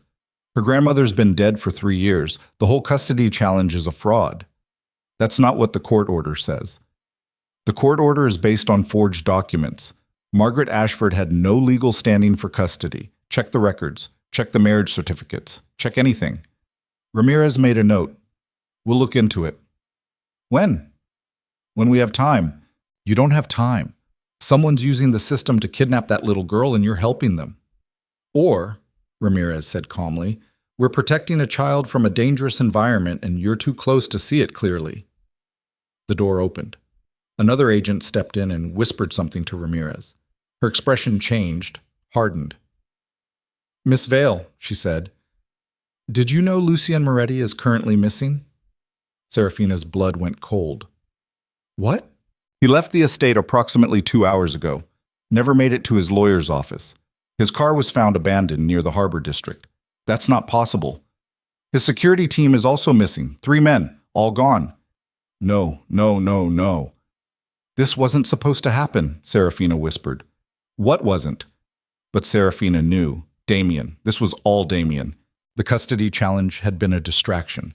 Get federal agents to raid the mansion. Remove Vivian. Separate Lucien from his protection. Then take him. Where's Damien Voss? Serafina demanded. Ramirez frowned. Who? Damien Voss. He's behind this. He's the one who orchestrated the custody challenge through his brother Richard. He's the one who… Miss Vale, you're not making sense. I'm making perfect sense. You're just not listening. She tried to stand, but the zip ties cut into her wrists, and agent hands pushed her back down into the chair. Let me go, Serafina said. Please, Vivian is being cared for by professionals. She needs me. She needs stability, safety, normal. I am her normal. The words came out raw, desperate, true. Ramirez closed her folder. Miss Vale, I'm going to be straight with you. You're not being charged with anything right now, but you're also not free to leave. We have questions about your involvement with Lucien Moretti's organization. You'll be held as a material witness until we sort this out. How long? As long as it takes. They let her out, put her in a car, drove her through Boston while the city burned sunset colors across the harbor, and Serafina pressed her forehead against the window, trying not to scream. Vivian was gone. Lucien was missing. Everything she'd tried to protect had been ripped away in less than an hour. The car stopped at a federal building. They processed her like a criminal. Fingerprints, photos, questions she refused to answer. Then they put her in a holding cell and left her alone with the wreckage of her choices. Serafina sat on the narrow cot and tried to think, tried to plan, tried to do anything except replay Vivian's screams over and over. The cell door opened. A guard stepped in. You have a visitor. Serafina looked up. Catherine Wells stood in the hallway, the lawyer who'd delivered the custody challenge. What do you want? Serafina asked. To talk. I have nothing to say to you. Not even about Vivian? Serafina stood slowly. What about her? Catherine entered the cell and the guard closed the door behind her, giving them privacy. She's been asking for you, Catherine said. Constantly. Won't eat, won't sleep, just keeps saying she wants her mama. The words stabbed deep. Where is she? Temporary foster placement. Good family. They're trying, but she's traumatized. Then let me see her. I can't do that. Why not? Catherine sat on the opposite cot, looking suddenly tired.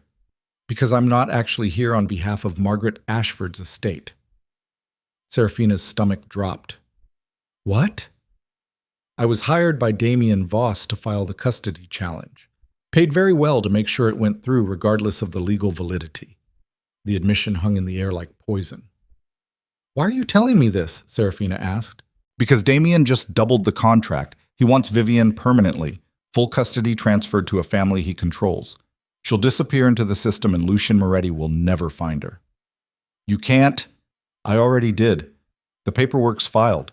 By this time tomorrow, Vivian will be on a plane to somewhere far from Boston and far from her father.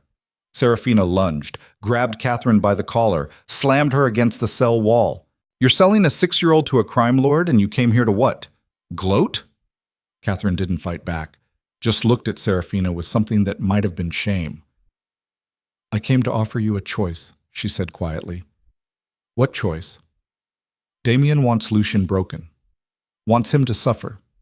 The best way to do that is through his daughter. But there's a second option, someone else he cares about. Understanding crashed over Serafina like ice water. Me. You. Damien knows about you. Knows what you mean to Lucien. He's willing to trade. You for Vivian. You disappear. Vivian goes home, Lucien gets his daughter back, but loses you. And if I say no, then Vivian vanishes and you rot in federal custody while Damien dismantles everything Lucien built. Either way, he wins. Serafina's hands shook. This was the choice. This was the moment. Everything she'd become in the past month crystallized into a single decision. If I agree, she said slowly, what happens to me? I don't know. Damien didn't share that part. I could die. Probably. And you're okay with that? Catherine looked away. I'm a lawyer. I've made peace with worse. Serafina released her, stepped back. Her medical training kicked in, evaluating options, weighing outcomes, calculating survival. But this wasn't a trauma bay. This was a choice between saving herself and saving a little girl who called her mama, which wasn't really a choice at all. Okay, Serafina said. Okay. I'll do it. I'll trade myself for Vivian, but I have conditions. You're not in a position to negotiate. I am if Damien wants me compliant instead of fighting every step. Serafina met Catherine's gaze. Vivian goes back to the estate tonight. Full custody to Lucian. All charges dropped. The whole custody challenge withdrawn. That's already... And you tell Lucian I did this voluntarily, that I made the choice, that he doesn't come after me because if he does, Damien kills us both. Catherine studied her face. You're protecting him. I'm protecting both of them. By sacrificing yourself. By doing what I've always done, saving the people in front of me. The lawyer pulled out her phone, made a call. Spoke in low tones Serafina couldn't quite hear. Then she hung up. Damien agrees, but you leave tonight, right now. No goodbyes. I didn't expect any.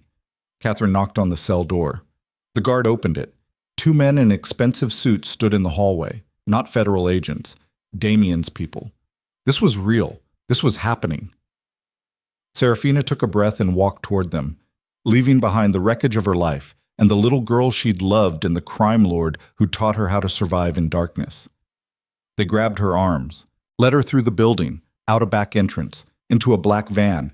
The door slammed shut, darkness swallowed her whole, and Serafina Vale disappeared.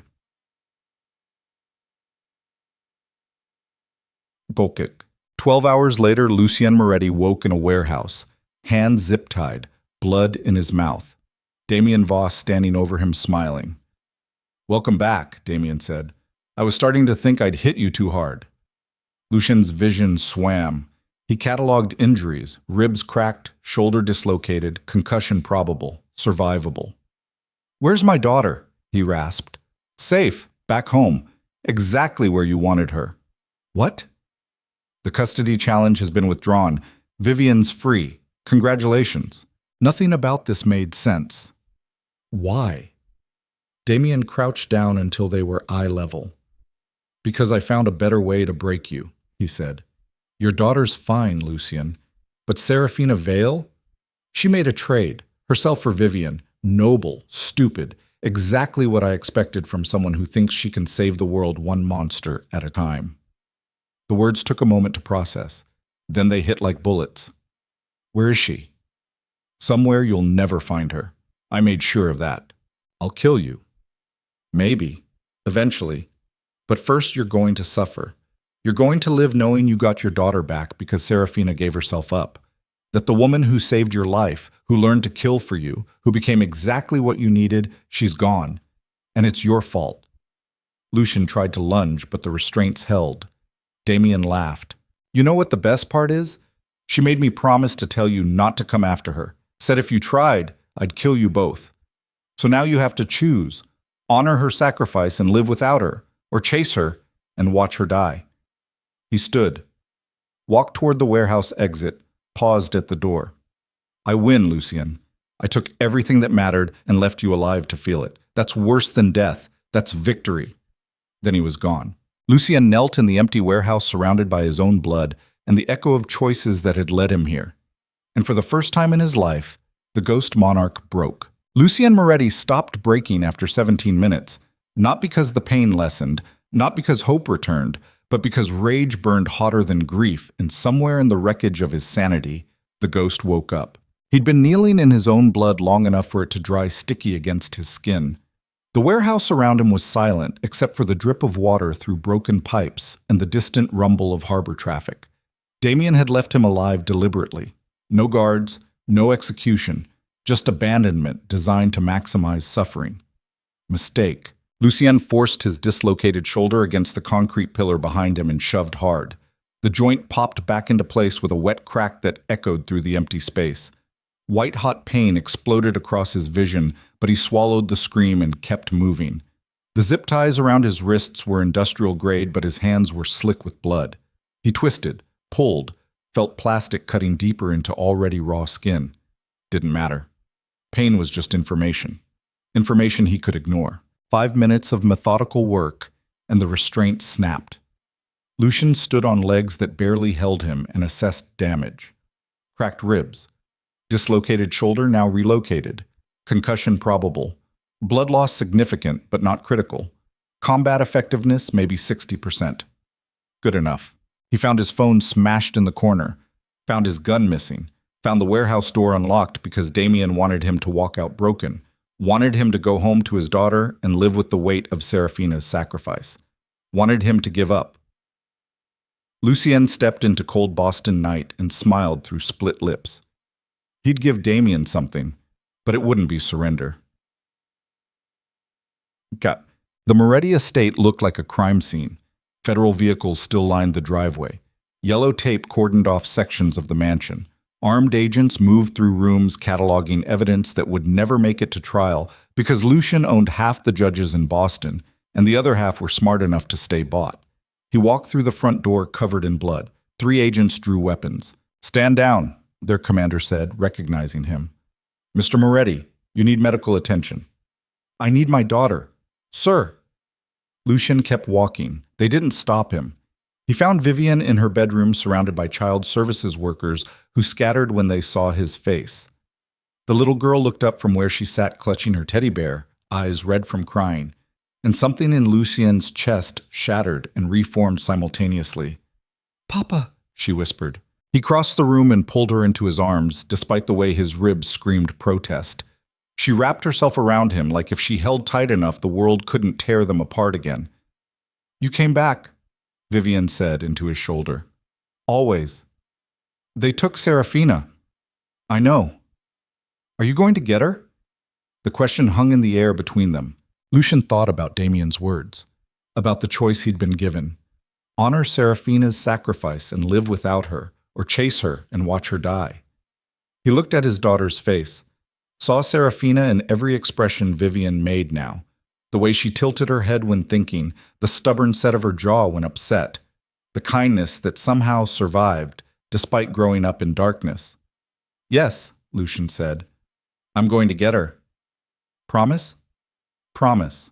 It was the easiest lie he'd ever told and the truest thing he'd ever meant.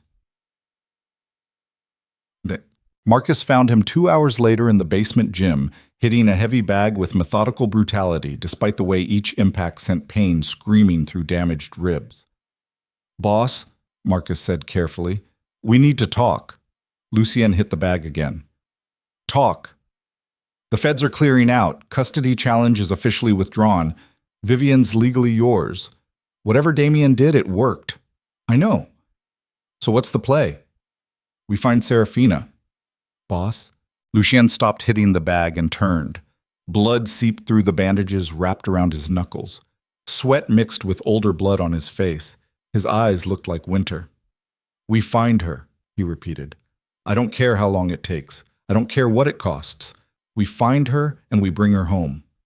Marcus nodded slowly. Damien's going to be expecting that. "Good. Let him prepare.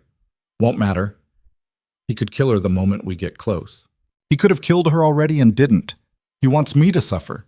That means keeping her alive as leverage." Lucien grabbed a towel. "Start pulling resources. I want every person Damien's talked to in the past month, every property he owns, every account he accesses. I want his entire life mapped and ready to burn." "That's going to take 48 hours. I'm giving him 48 hours of thinking he won. Then we go to war." Marcus left to make calls. Lucien stood alone in the basement, surrounded by weapons and weights, and the ghost of Serafina teaching him how to be human again, and made himself a promise. Damien Voss wanted to break him through suffering. Fine. Let him try. But when the ghost came for vengeance, Damien would learn that some monsters loved hard enough to burn the world down. Serafina woke to darkness and the smell of salt water. Her head throbbed, her wrists were bound. The floor beneath her rocked slightly with a rhythm that meant she was on a boat. She forced her eyes to adjust and took inventory. Small cabin, porthole showing nothing but black ocean, single door secured from the outside. Her nursing scrubs replaced with plain clothes she didn't recognize. No obvious injuries beyond the knot on her skull where someone had hit her. Professional kidnapping. Damien's people had practice. The door opened. A man stepped in, mid-30s, expensive suit, the kind of professionally neutral expression that meant private security, or worse. "You're awake," he observed. "Where am I?" "On a boat." "I figured that out. Where's the boat going?" "Somewhere Mr. Voss owns. That's all you need to know." Serafina tested the restraints binding her wrists. Zip ties again. Tight enough to restrict circulation, but not tight enough to cause immediate damage. They wanted her functional, which meant she had value, which meant negotiation was possible. "I want to talk to Damien," she said. "He'll talk to you when he's ready. Tell him I have information about Lucien's organization, asset locations, security protocols, financial accounts." The man studied her face. "You'd betray him?" "I'd do whatever keeps me alive long enough to escape and kill everyone responsible for this." Honesty worked better than lies sometimes. The man almost smiled. "I'll pass along the message." He left. Locked the door. Serafina sat in the rocking darkness and started planning. She'd spent a month learning to survive in Lucien's world, learning to shoot, to fight, to think like someone who valued survival over morality. The training kicked in now, assessing escape routes, cataloging potential weapons, calculating odds. The porthole was too small to fit through. The door was solid steel. The zip ties would take time to break. But time was a weapon too. Every hour Damien kept her alive was another hour Lucien had to find her. If he was looking, if he wasn't honoring her sacrifice, if she meant enough. The doubt crept in like cold water.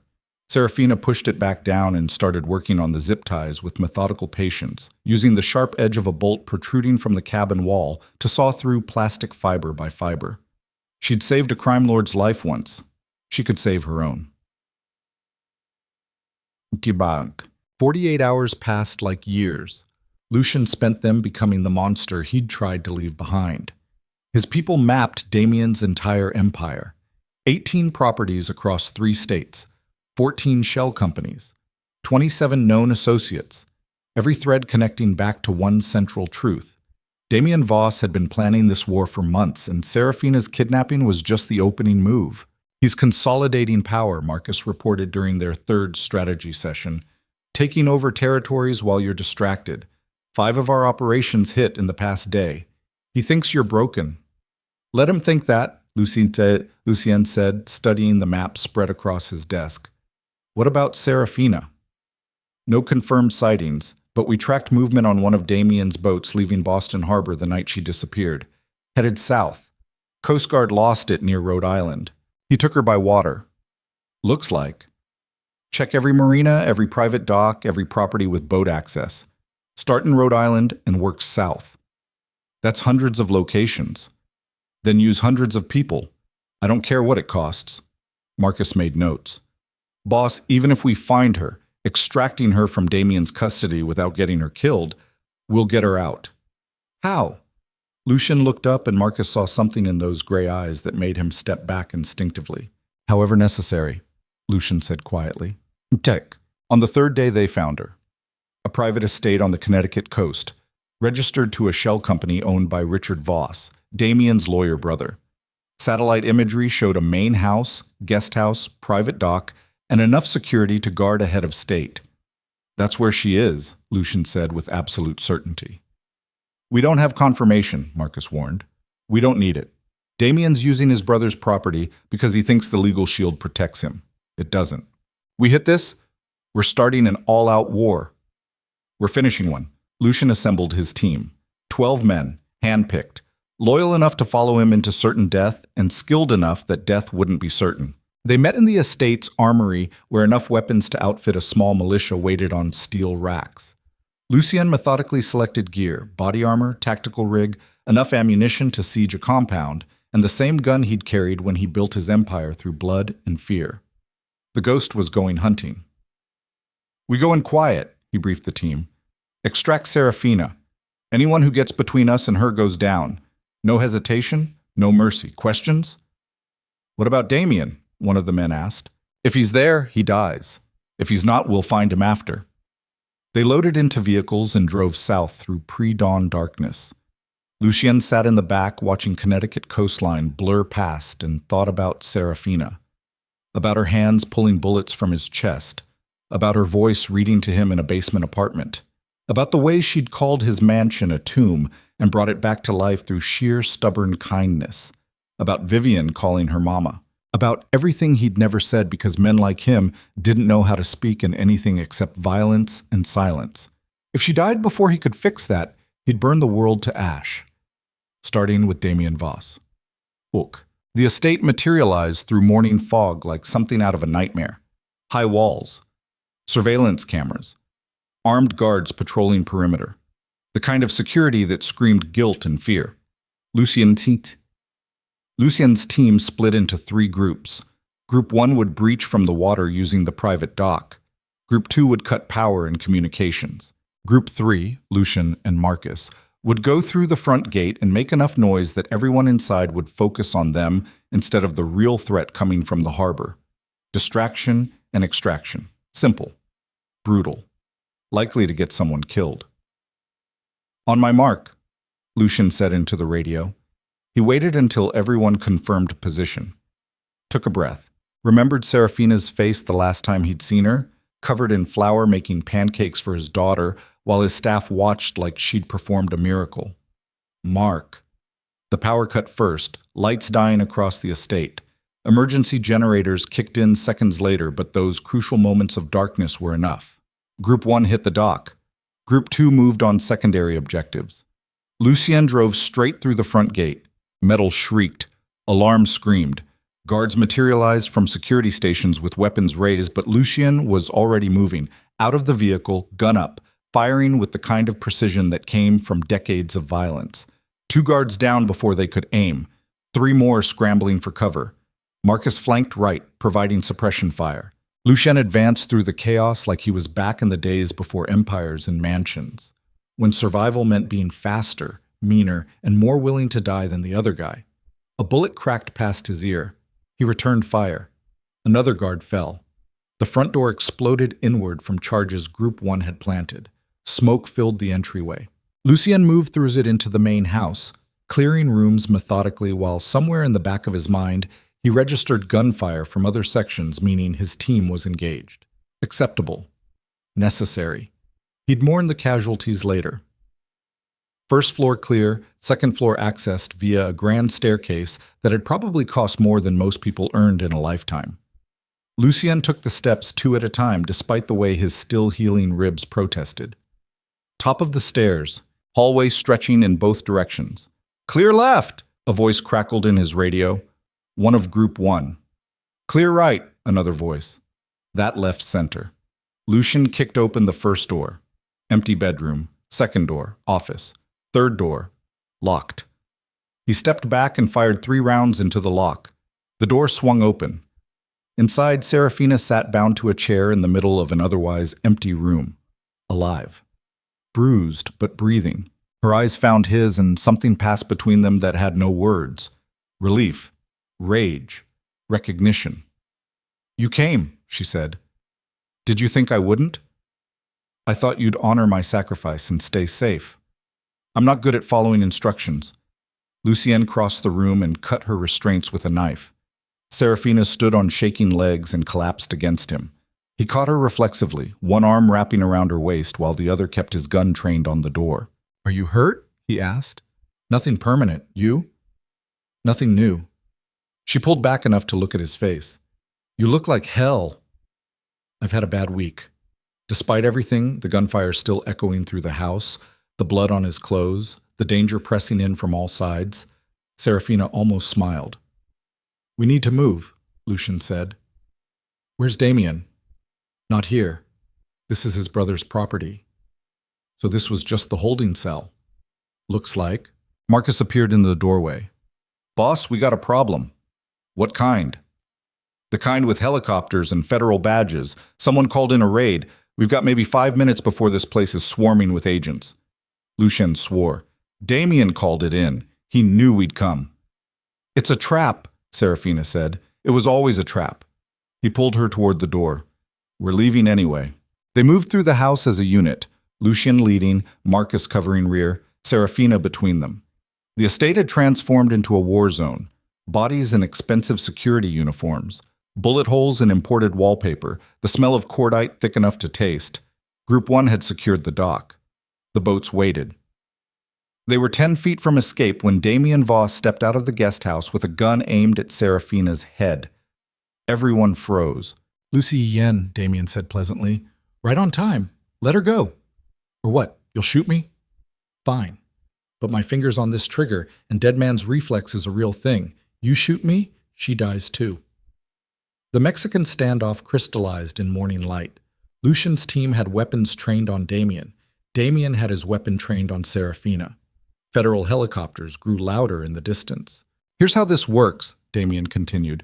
You put down your guns, tell your people to stand down, walk away, or I paint the dock with her brain matter and deal with the consequences.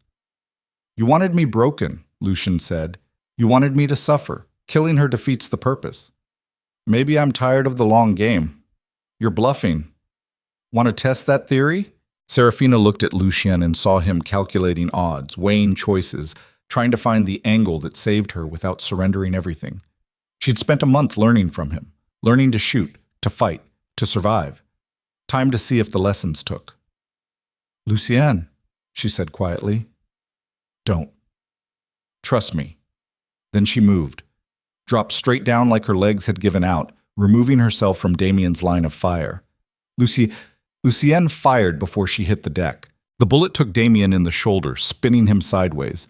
His gun discharged wild. Marcus fired. 2 other team members fired. Damien went down hard, blood spreading across expensive flagstones.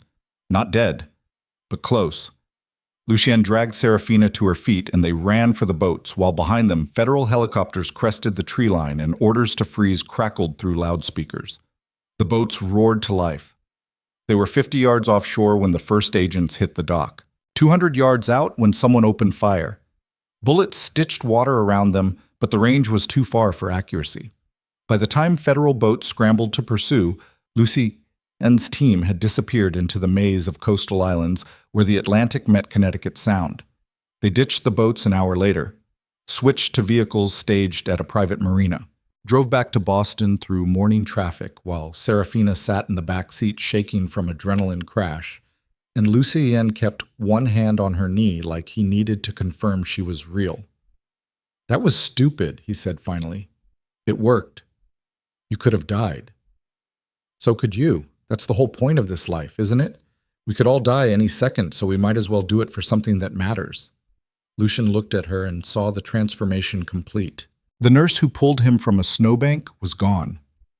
In her place sat someone harder, sharper, forged in the same darkness that had made him. It should have horrified him. Instead, it felt like recognition. When we get back, he said, we're ending this. Damien, his organization, everyone who helped him, I'm burning it all down. Good. It's going to be bloody. I know. People we care about might get hurt. Then we protect them better than we protected ourselves. Marcus glanced in the rearview mirror.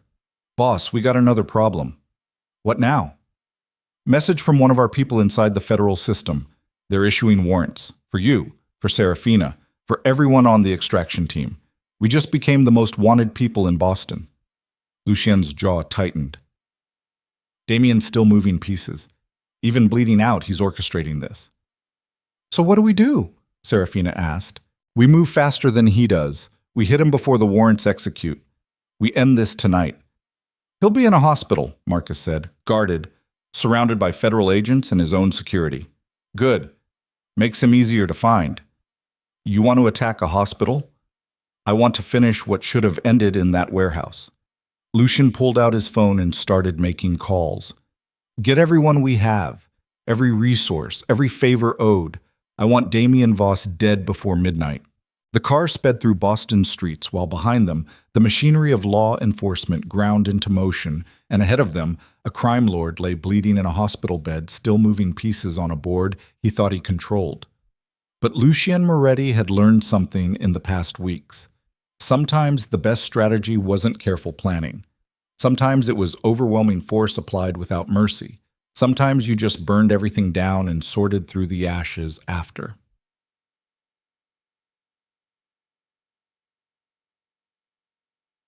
They reached the estate by noon. Lucien disappeared into his office to coordinate while Serafina went to find Vivienne. The little girl was in the library with a child services worker who'd been assigned to monitor the situation. She looked up when Serafina entered, and for one frozen moment, neither of them moved. Then Vivienne launched herself across the room. "Mama!" The word hit like it always did, part pain, part joy, all weight. Serafina caught her and held on while the child services worker watched with an expression that suggested she was filing this moment away for future reports. "You came back," Vivienne whispered. "I promised, didn't I?" "Promises break sometimes." "Not mine." They sat together on the library floor while Vivienne talked about the past 3 days. The scary people, the questions, the fear that she'd never see Serafina or her father again.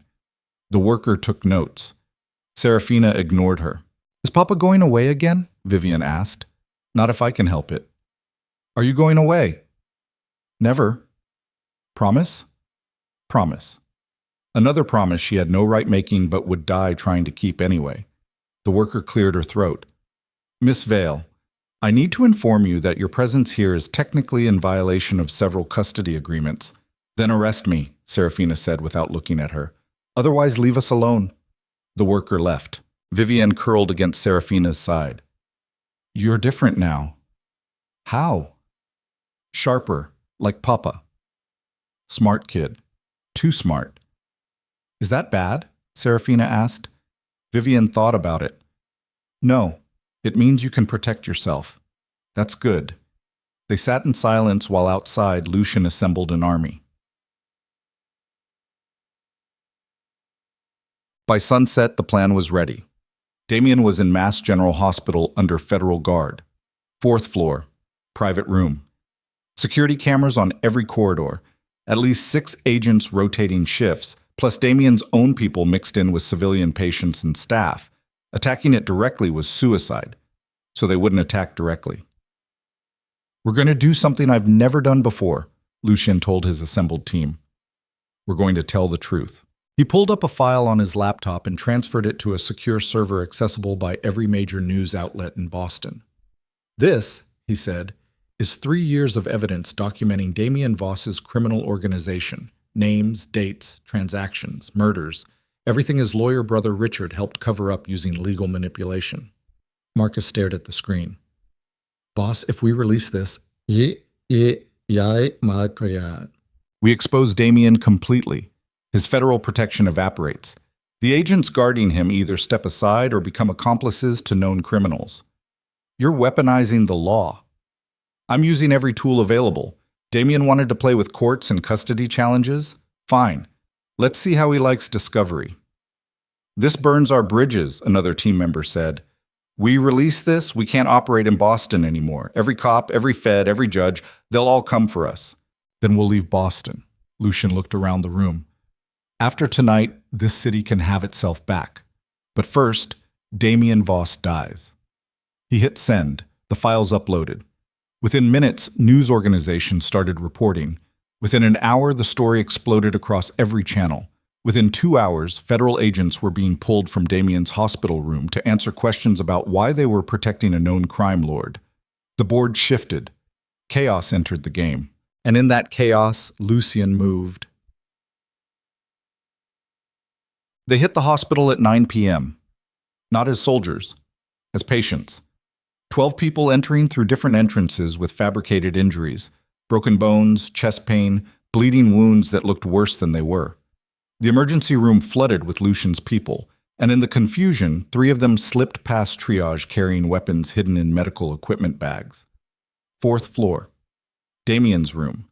2 federal agents still on duty despite the media firestorm. Lucien approached wearing scrubs stolen from a supply closet, a medical chart in his hands. "I need to check the patient's vitals," he said.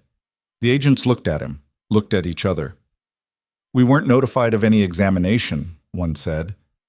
"Hospital administration sent me. You want to call and confirm, be my guest, But the patient's blood pressure has been unstable, and if he crashes on your watch, you'll be filling out paperwork for weeks. The magic words, bureaucracy and liability. They stepped aside. Lucien entered the room. Damien lay in the hospital bed connected to monitors, his shoulder heavily bandaged, his face pale but conscious. His eyes widened when he saw who'd walked in. "Hello, Damien," Lucien said quietly. He pulled the gun from beneath the chart. Aimed. Damien's hand moved toward the call button. "Don't," Lucien warned. "Those agents outside are the only thing between you and me. You press that button, they come in, I kill them too. Your choice." Damien's hand stilled. "You can't shoot me in a hospital," he said. "You'll never make it out." "Probably not. But you'll be dead, which is the important part."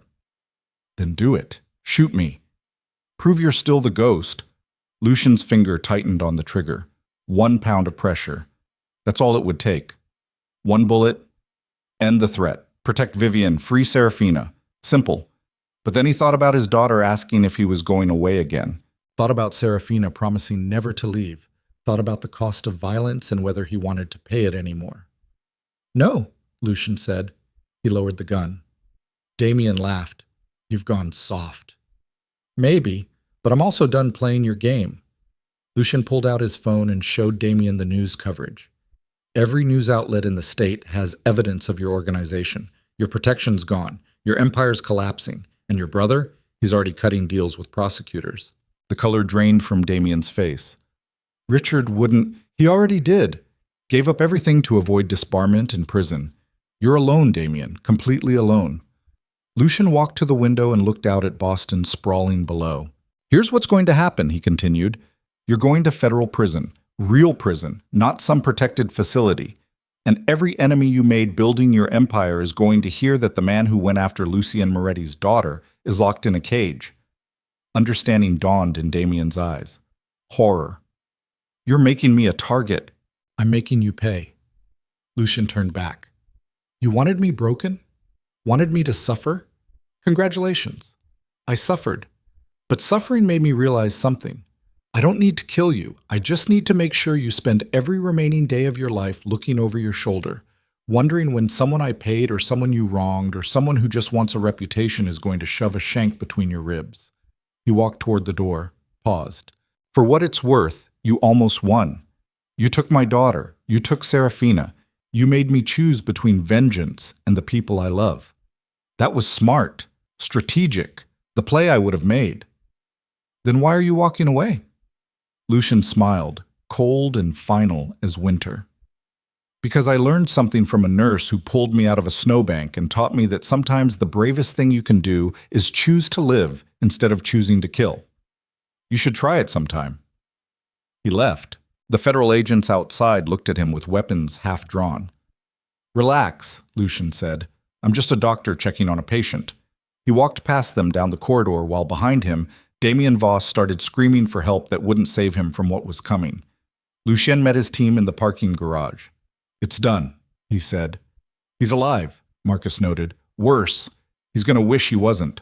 They drove back to the estate through Boston night while news helicopters circled the hospital and federal agents swarmed a crime lord who just discovered that sometimes mercy was crueler than bullets. Serafina found Lucien on the mansion's terrace overlooking the Atlantic. Dawn was breaking, pink and gold across dark water. "It's over," she said. "For now." "You didn't kill him." "No." "Why not?" Lucien was quiet for a long moment, then, "Because Vivian asked me if I was going away again. And I realized I've spent my entire life choosing violence over everything else. Maybe it's time to choose differently. That's growth. That's exhaustion." Serafina leaned against the railing beside him. "So what happens now?" "Federal warrants are still active. We can't stay in Boston." "Where do we go?" "Somewhere far from here, somewhere Vivian can grow up without armed guards and safe rooms. Somewhere—" He trailed off. "Somewhere normal," Serafina suggested. "Is that even possible for people like us?" "Only one way to find out." They stood watching the sun rise over the city that had made them and broken them and forced them to become something new. Behind them, Vivian appeared in the doorway, rubbing sleep from her eyes. Papa? Serafina? Are you leaving? They turned. Looked at this little girl who'd survived more than any child should. Yes, Lucian said. We're leaving. All of us. Together. Where are we going? Somewhere safe. Will there be pancakes? Despite everything, the blood, the fear, the impossible weight of choices they'd made, Serafina laughed. Yes, princess, there will be pancakes.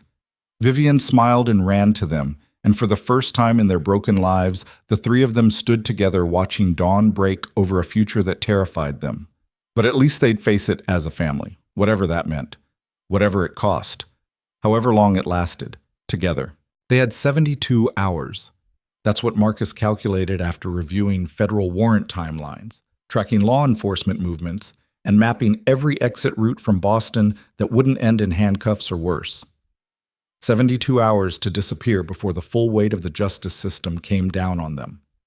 Lucien spent the first 12 liquidating everything he couldn't carry. The estate went to a shell corporation that would sell it quietly and transfer funds through channels so convoluted even forensic accountants would give up halfway through. Business holdings got divided among loyal people who'd earned the right to inherit pieces of an empire. Safe houses were emptied, scrubbed, abandoned. Weapons went into the harbor weighted with concrete.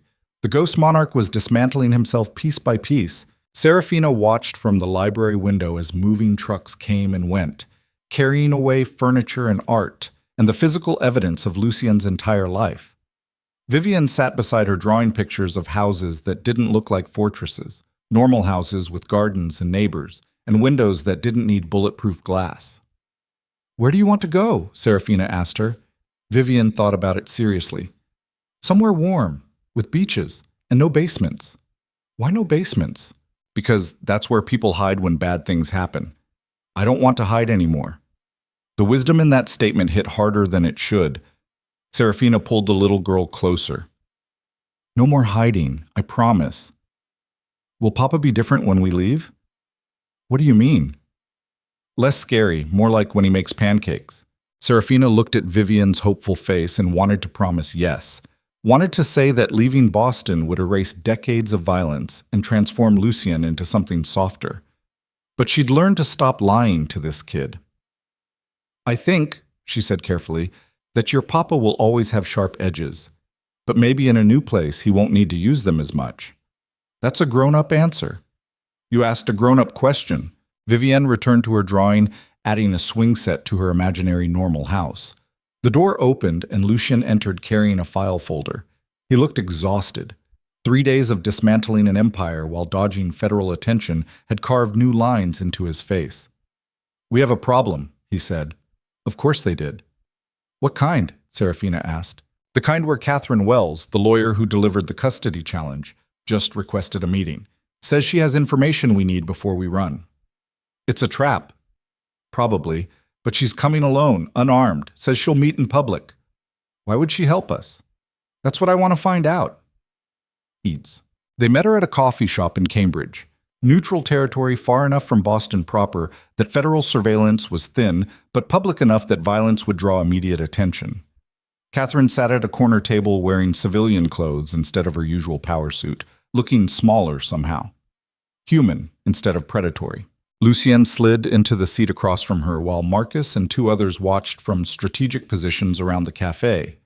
Serafina stayed back with Vivian at the estate. No reason to risk the child in whatever game Catherine was playing. Thank you for coming, Catherine said. You have 5 minutes. I'll need less. She pushed a manila envelope across the table. This is everything I have on Damien Voss's organization.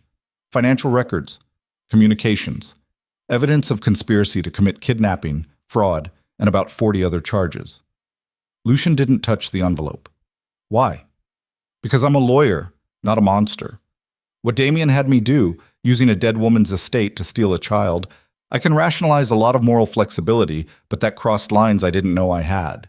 You could have said no. I could have. I didn't. That's on me. Catherine's hands wrapped around her coffee cup like she needed the warmth. But I can help fix it. Those documents prove the custody challenge was fraudulent. They prove Richard Voss committed perjury. They give you leverage if federal prosecutors try to use Vivian against you. Prosecutors don't negotiate with people under warrant. They do if you give them bigger fish. Damien's organization is bigger than yours ever was, Lucian. Wider reach, more federal interest. You offer them that wrapped in a bow, they might consider immunity for testimony. Might? Better odds than running. Lucien studied her face, looking for the angle, the trap, the inevitable betrayal. Found only guilt and something that looked like genuine regret. "What do you want in exchange?" he asked. "Nothing. Nobody does something for nothing. Then consider it penance." Catherine stood. "I helped rip a little girl from her home. I can't undo that, but I can make sure it doesn't happen again." She left the envelope and walked out. Lucien sat alone at the table, weighing options that all tasted like poison in different flavors. He could run, take Serafina and Vivian, and disappear into whatever new life he could build from ashes. Or he could fight. Use Catherine's evidence to burn down what remained of Damien's empire and trade cooperation for freedom. Running meant safety, but also meant looking over his shoulder forever. Fighting meant risk, but also meant ending this completely. He opened the envelope and started reading. By the time he finished, he knew what he had to do. Deck. The federal prosecutor's office overlooked Boston Harbor from the 23rd floor of a building that existed to remind criminals how small they were. Lucien walked in wearing a suit instead of tactical gear, hands empty instead of armed, and sat across from Assistant U.S. Attorney Jennifer Morrison like they were colleagues instead of enemies. "Mr. Moretti," she said, "this is unexpected. I have a deal for you. We don't negotiate with fugitives. You do when they're offering to hand you the biggest organized crime prosecution in New England history." He slid Catherine's envelope across the desk. "Everything you need to dismantle Damien Voss's entire organization. Financial crimes, RICO predicates. Enough evidence to put him and 15 of his top people away for decades." Morrison opened the envelope and started reading. Her expression didn't change, but Lucien saw the moment she realized what she was holding. "This is comprehensive," she admitted. "It's a gift. In exchange, I want immunity for myself, Serafina Vale, and everyone involved in the Connecticut extraction. Full immunity, sealed records, and the federal warrants dropped.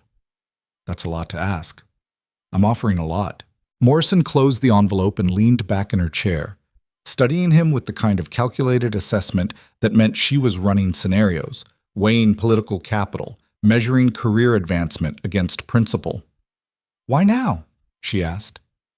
"You've been operating in Boston for 2 decades. You could have cooperated at any point. Why wait until you're facing warrants?"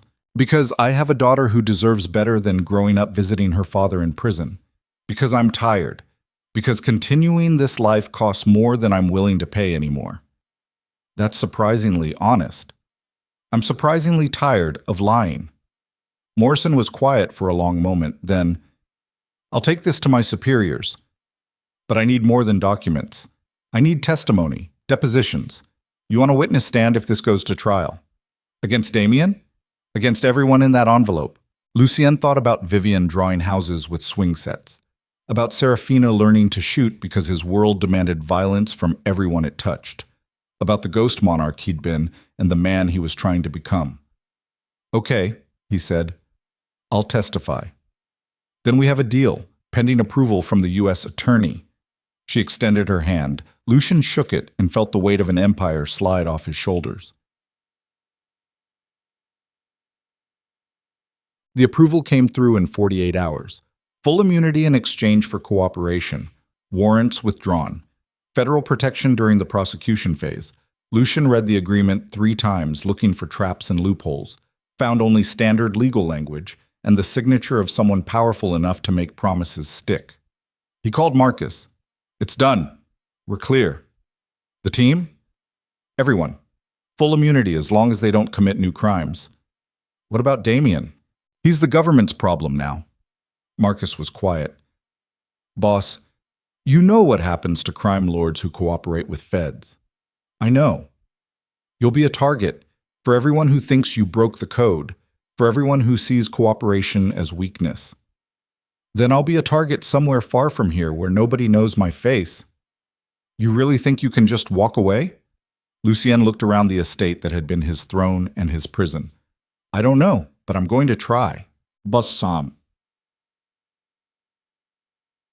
They left Boston on a Tuesday morning when the city was gray and cold and looked exactly like it had the night Serafina pulled him from the snow, full circle, ending where they'd begun.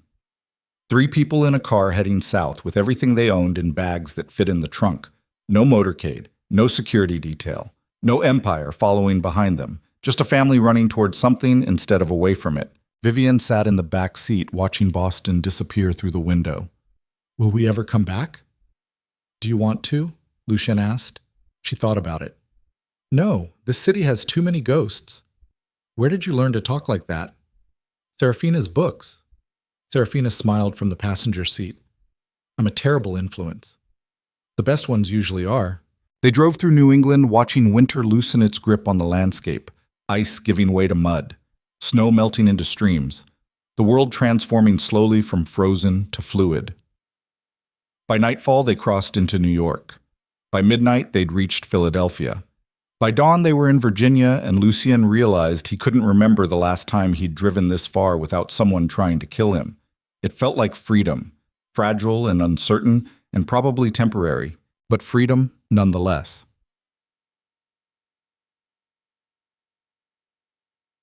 They stopped in a small coastal town in North Carolina where nobody knew them and nobody cared. Rented a house 3 blocks from the beach. Nothing like the mansion, everything like the life Vivian had drawn in her pictures. 2 bedrooms, a kitchen that smelled like salt air instead of gun oil, windows that opened without security overrides. Normal, aggressively, impossibly normal. Serafina stood in the kitchen unpacking boxes while Lucien assembled furniture with the kind of focused intensity he used to apply to dismantling enemies. Vivian explored her new room, small and bright, and hers in a way the mansion bedroom never was. This feels wrong, Lucien said, struggling with an instruction manual for a bookshelf. What does? Being this ordinary, making pancakes and building furniture and pretending the past 20 years didn't happen. We're not pretending they didn't happen. We're deciding they don't define what happens next. That's optimistic. That's survival. He looked at her, really looked, and saw someone transformed by the same darkness that had made him but shaped differently by it. Where violence had hardened him into steel, it had honed her into something sharper and more precise, a scalpel instead of a sledgehammer. I never thanked you, he said. For what? For not running that night in the snow. For staying when any sane person would have left. For becoming exactly what Vivian and I needed, even though it cost you everything. It didn't cost me everything. It cost me who I was. But I'm not sure I liked her much anyway. The nurse who saved lives?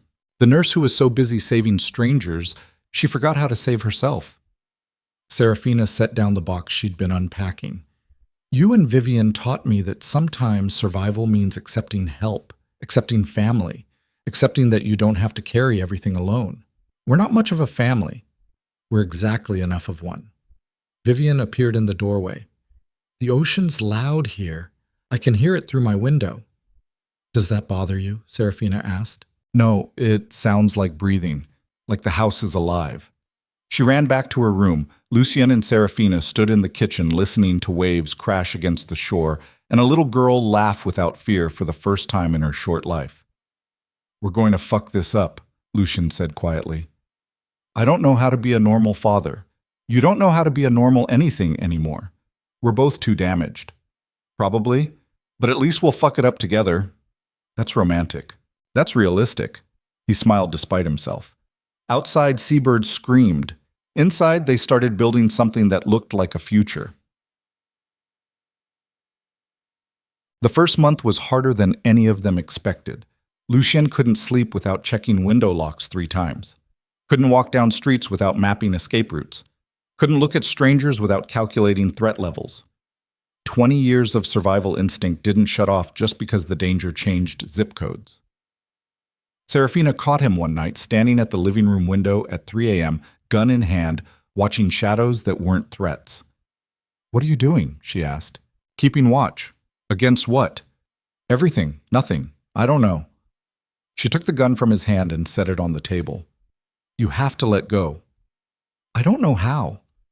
Then learn. We both do. She was right.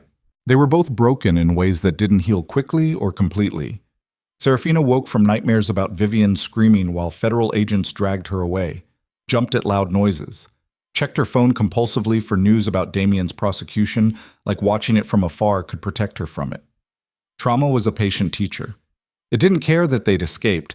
It followed them south and made itself at home in their new normal life. But slowly, painfully, incrementally, slowly, they started healing. Lucien got a job at a local bakery.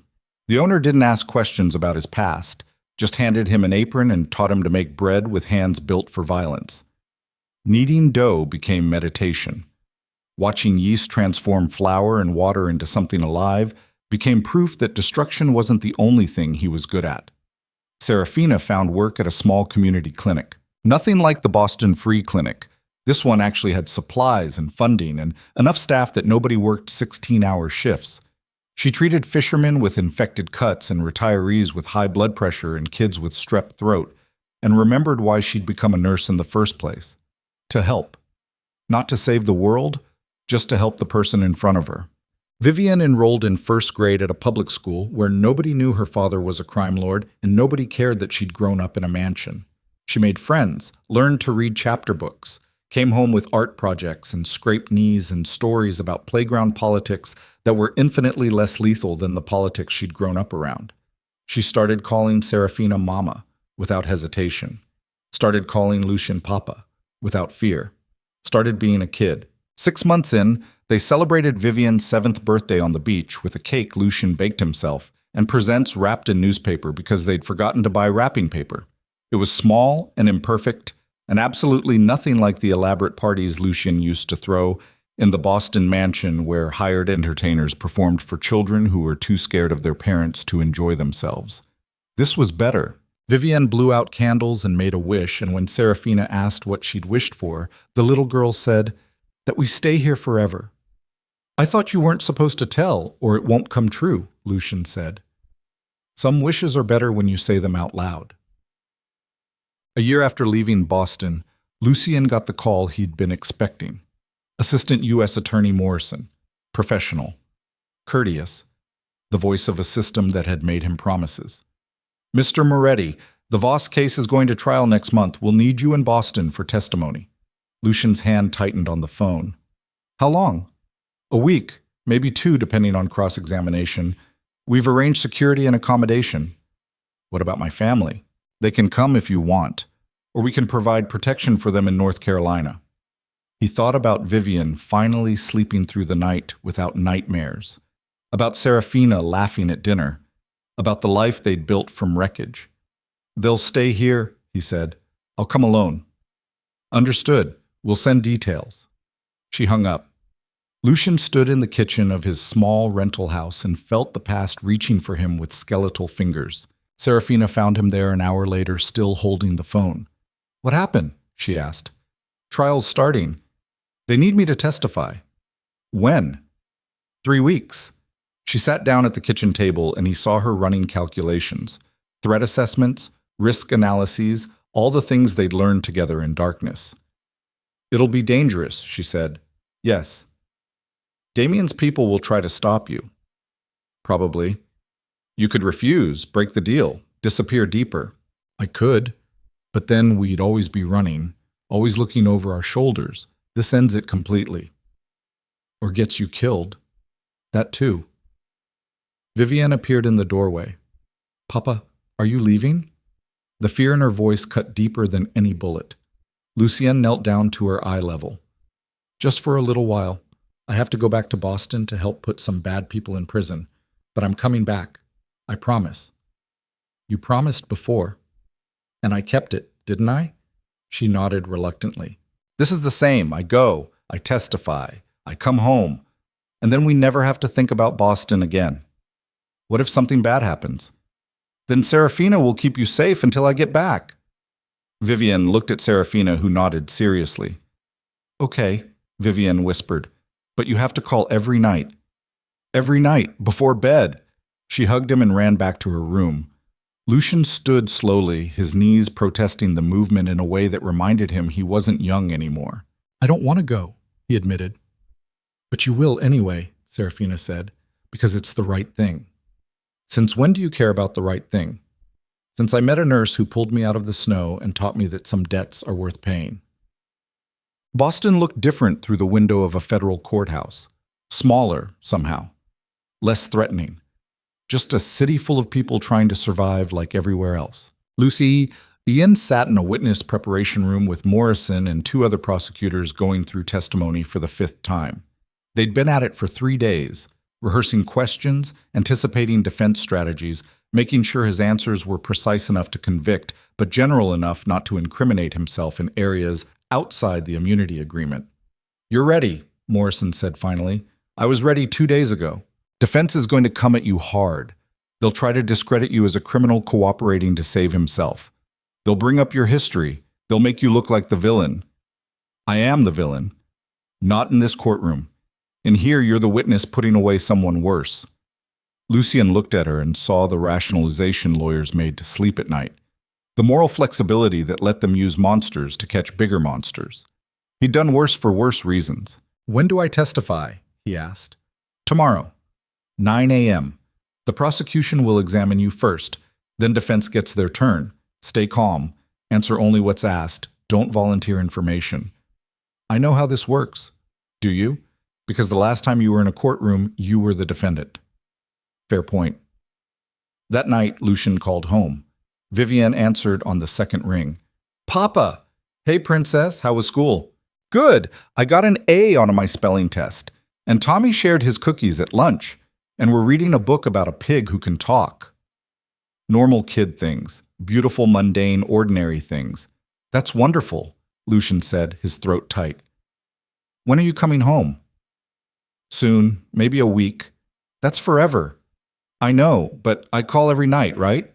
"Every night," she confirmed. "Serafina wants to talk to you." The phone rustled, then Serafina's voice. "How's it going?" "As expected. I testify tomorrow." "Are you scared?" "Terrified." "Good. Fear keeps you sharp." "That's what I used to tell my people before operations." "Then you trained me well." They sat in comfortable silence connected by phone lines across 500 miles. "I miss you," Lucian said finally. "I miss you too. But you're doing the right thing." "The right thing might get me killed." "Then don't die." "I'd be annoyed." Despite everything, he laughed. "I'll do my best. That's all anyone can ask." They said goodnight. Lucian lay in the federal safehouse bed, staring at an unfamiliar ceiling, and thought about all the choices that had led him here. All the violence, all the blood, all the years spent building an empire he'd traded for immunity and a chance at something resembling redemption. Worth it. All of it. If it meant Vivienne got to be a normal kid and Serafina got to save lives instead of digging bullets from crime lords. He fell asleep thinking about pancakes and beaches and 7-year-olds who wished out loud. The courtroom was packed. Media, federal agents, Damien's remaining associates watching from the gallery with expressions that promised violence if they got the chance. Lucian walked to the witness stand wearing a suit that felt like a costume, raised his right hand, swore an oath he half believed, and sat down facing the man who'd tried to destroy him. Damien Voss looked smaller in prison jumpsuit orange, diminished, human instead of monstrous. Their eyes met, and Lucian saw hatred there, pure and distilled and absolutely mutual. The prosecution began.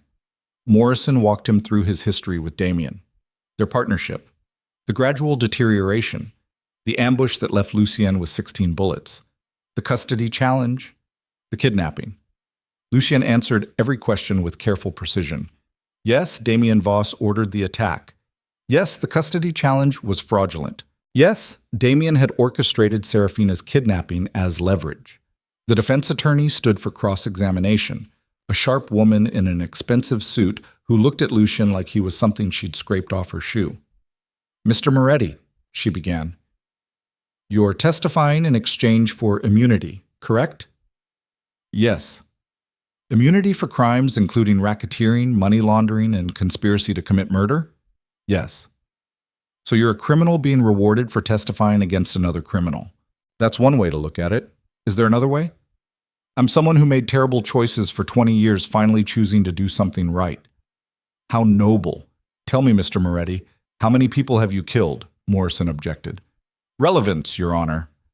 I'm establishing the witness's credibility, the defense attorney said. The judge allowed it. Lucien looked at the jury and made a choice.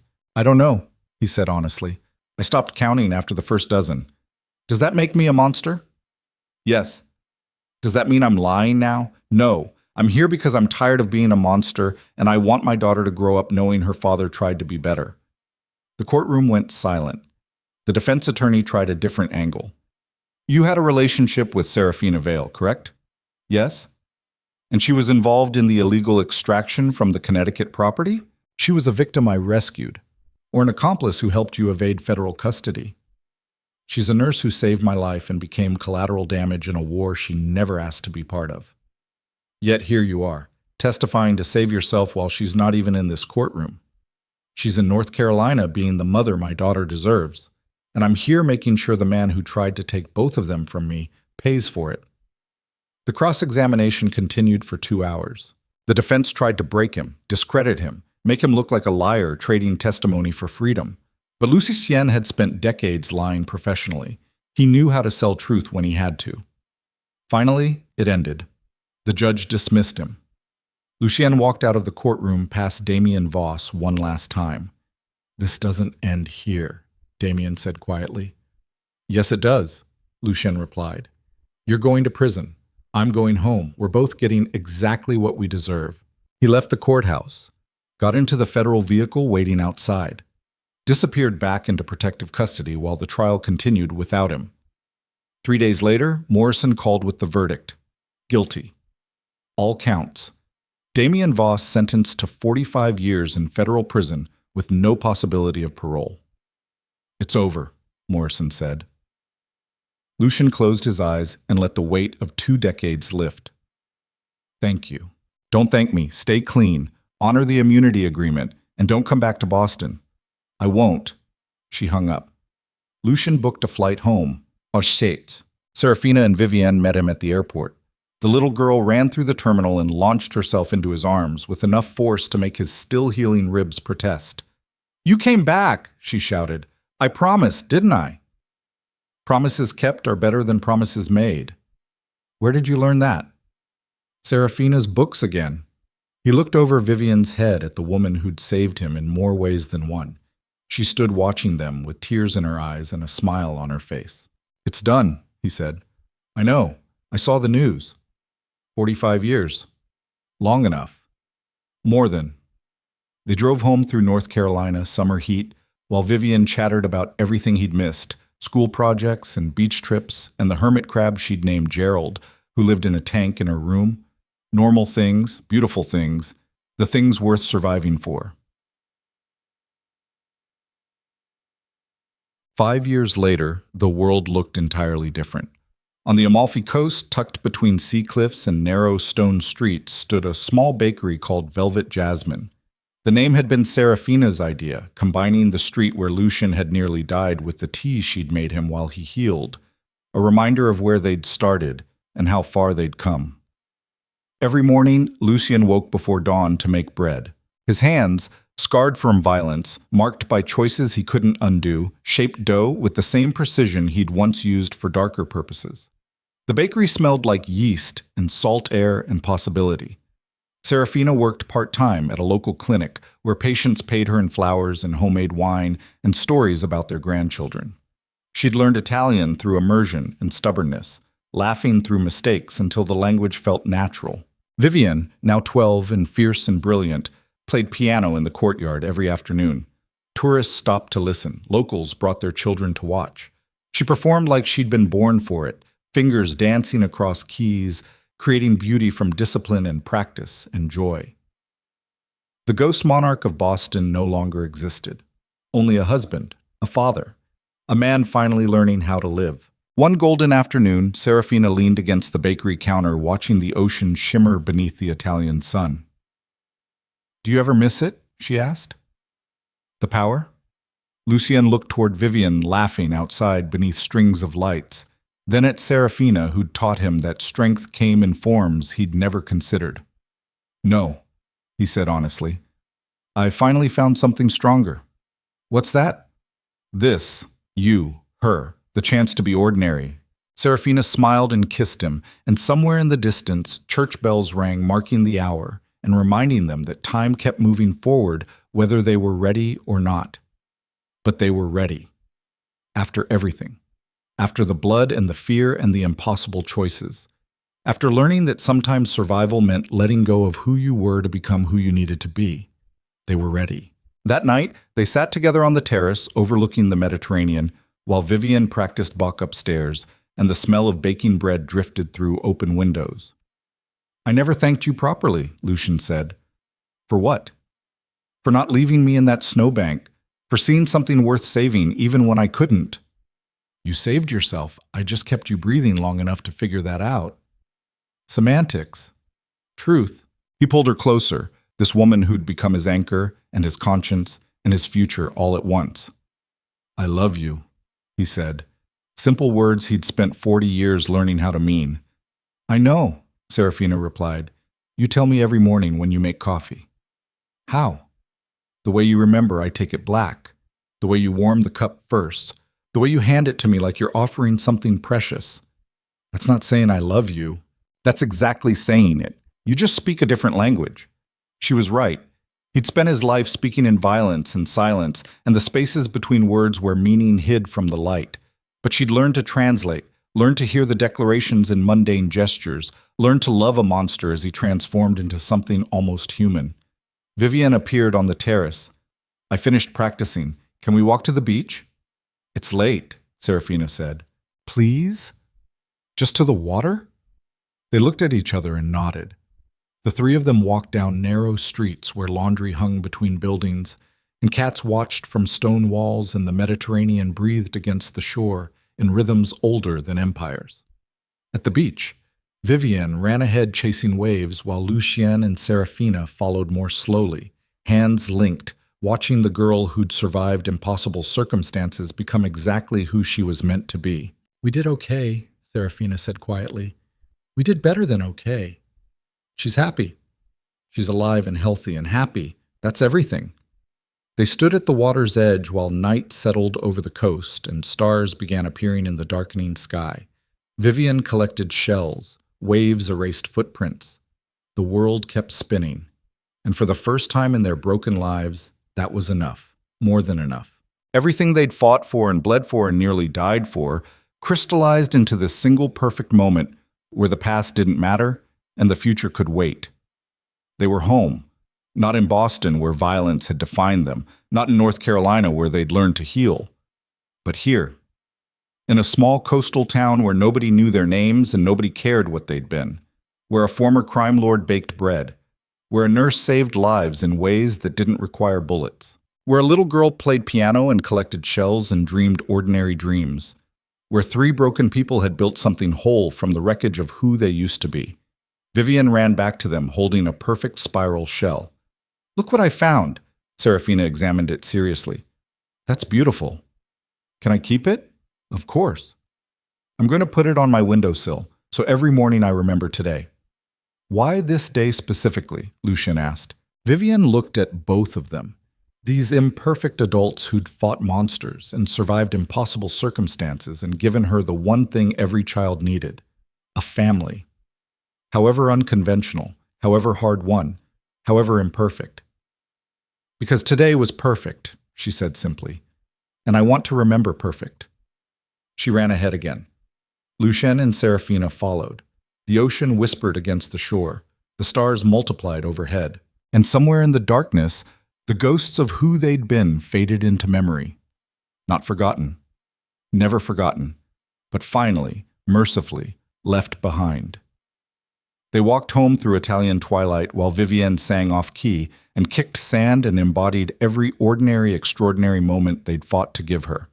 Tomorrow, Lucien would wake before dawn and make bread. Serafina would treat patients at the clinic.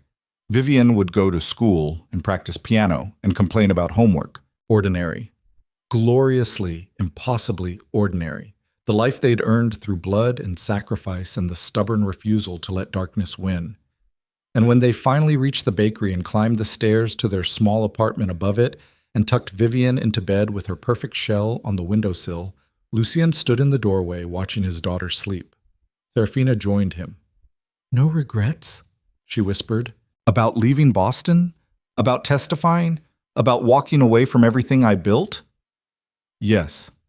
Lucien thought about the Ghost Monarch he'd been, the empire he'd commanded, the fear he'd inspired and the respect he'd demanded and the power he'd wielded like a weapon. Then he thought about this. A bakery, a clinic, a little girl who called him Papa without fear, a woman who'd seen the worst of him and chosen to stay anyway. "No regrets," he said. "Not a single one." They closed Vivian's door and walked to their bedroom where windows overlooked the Mediterranean and the smell of jasmine drifted on night air and the world felt safe enough to sleep in. Lucien pulled Serafina close. She rested her head against his chest where 16 bullet scars marked the places she'd saved him first. "Thank you," he whispered into her hair. "For what?" "For dragging me out of the snow. For refusing to let me die. For teaching me that monsters can learn to be human if someone loves them hard enough. You were always human, you just forgot for a while. And you remembered for me. Someone had to."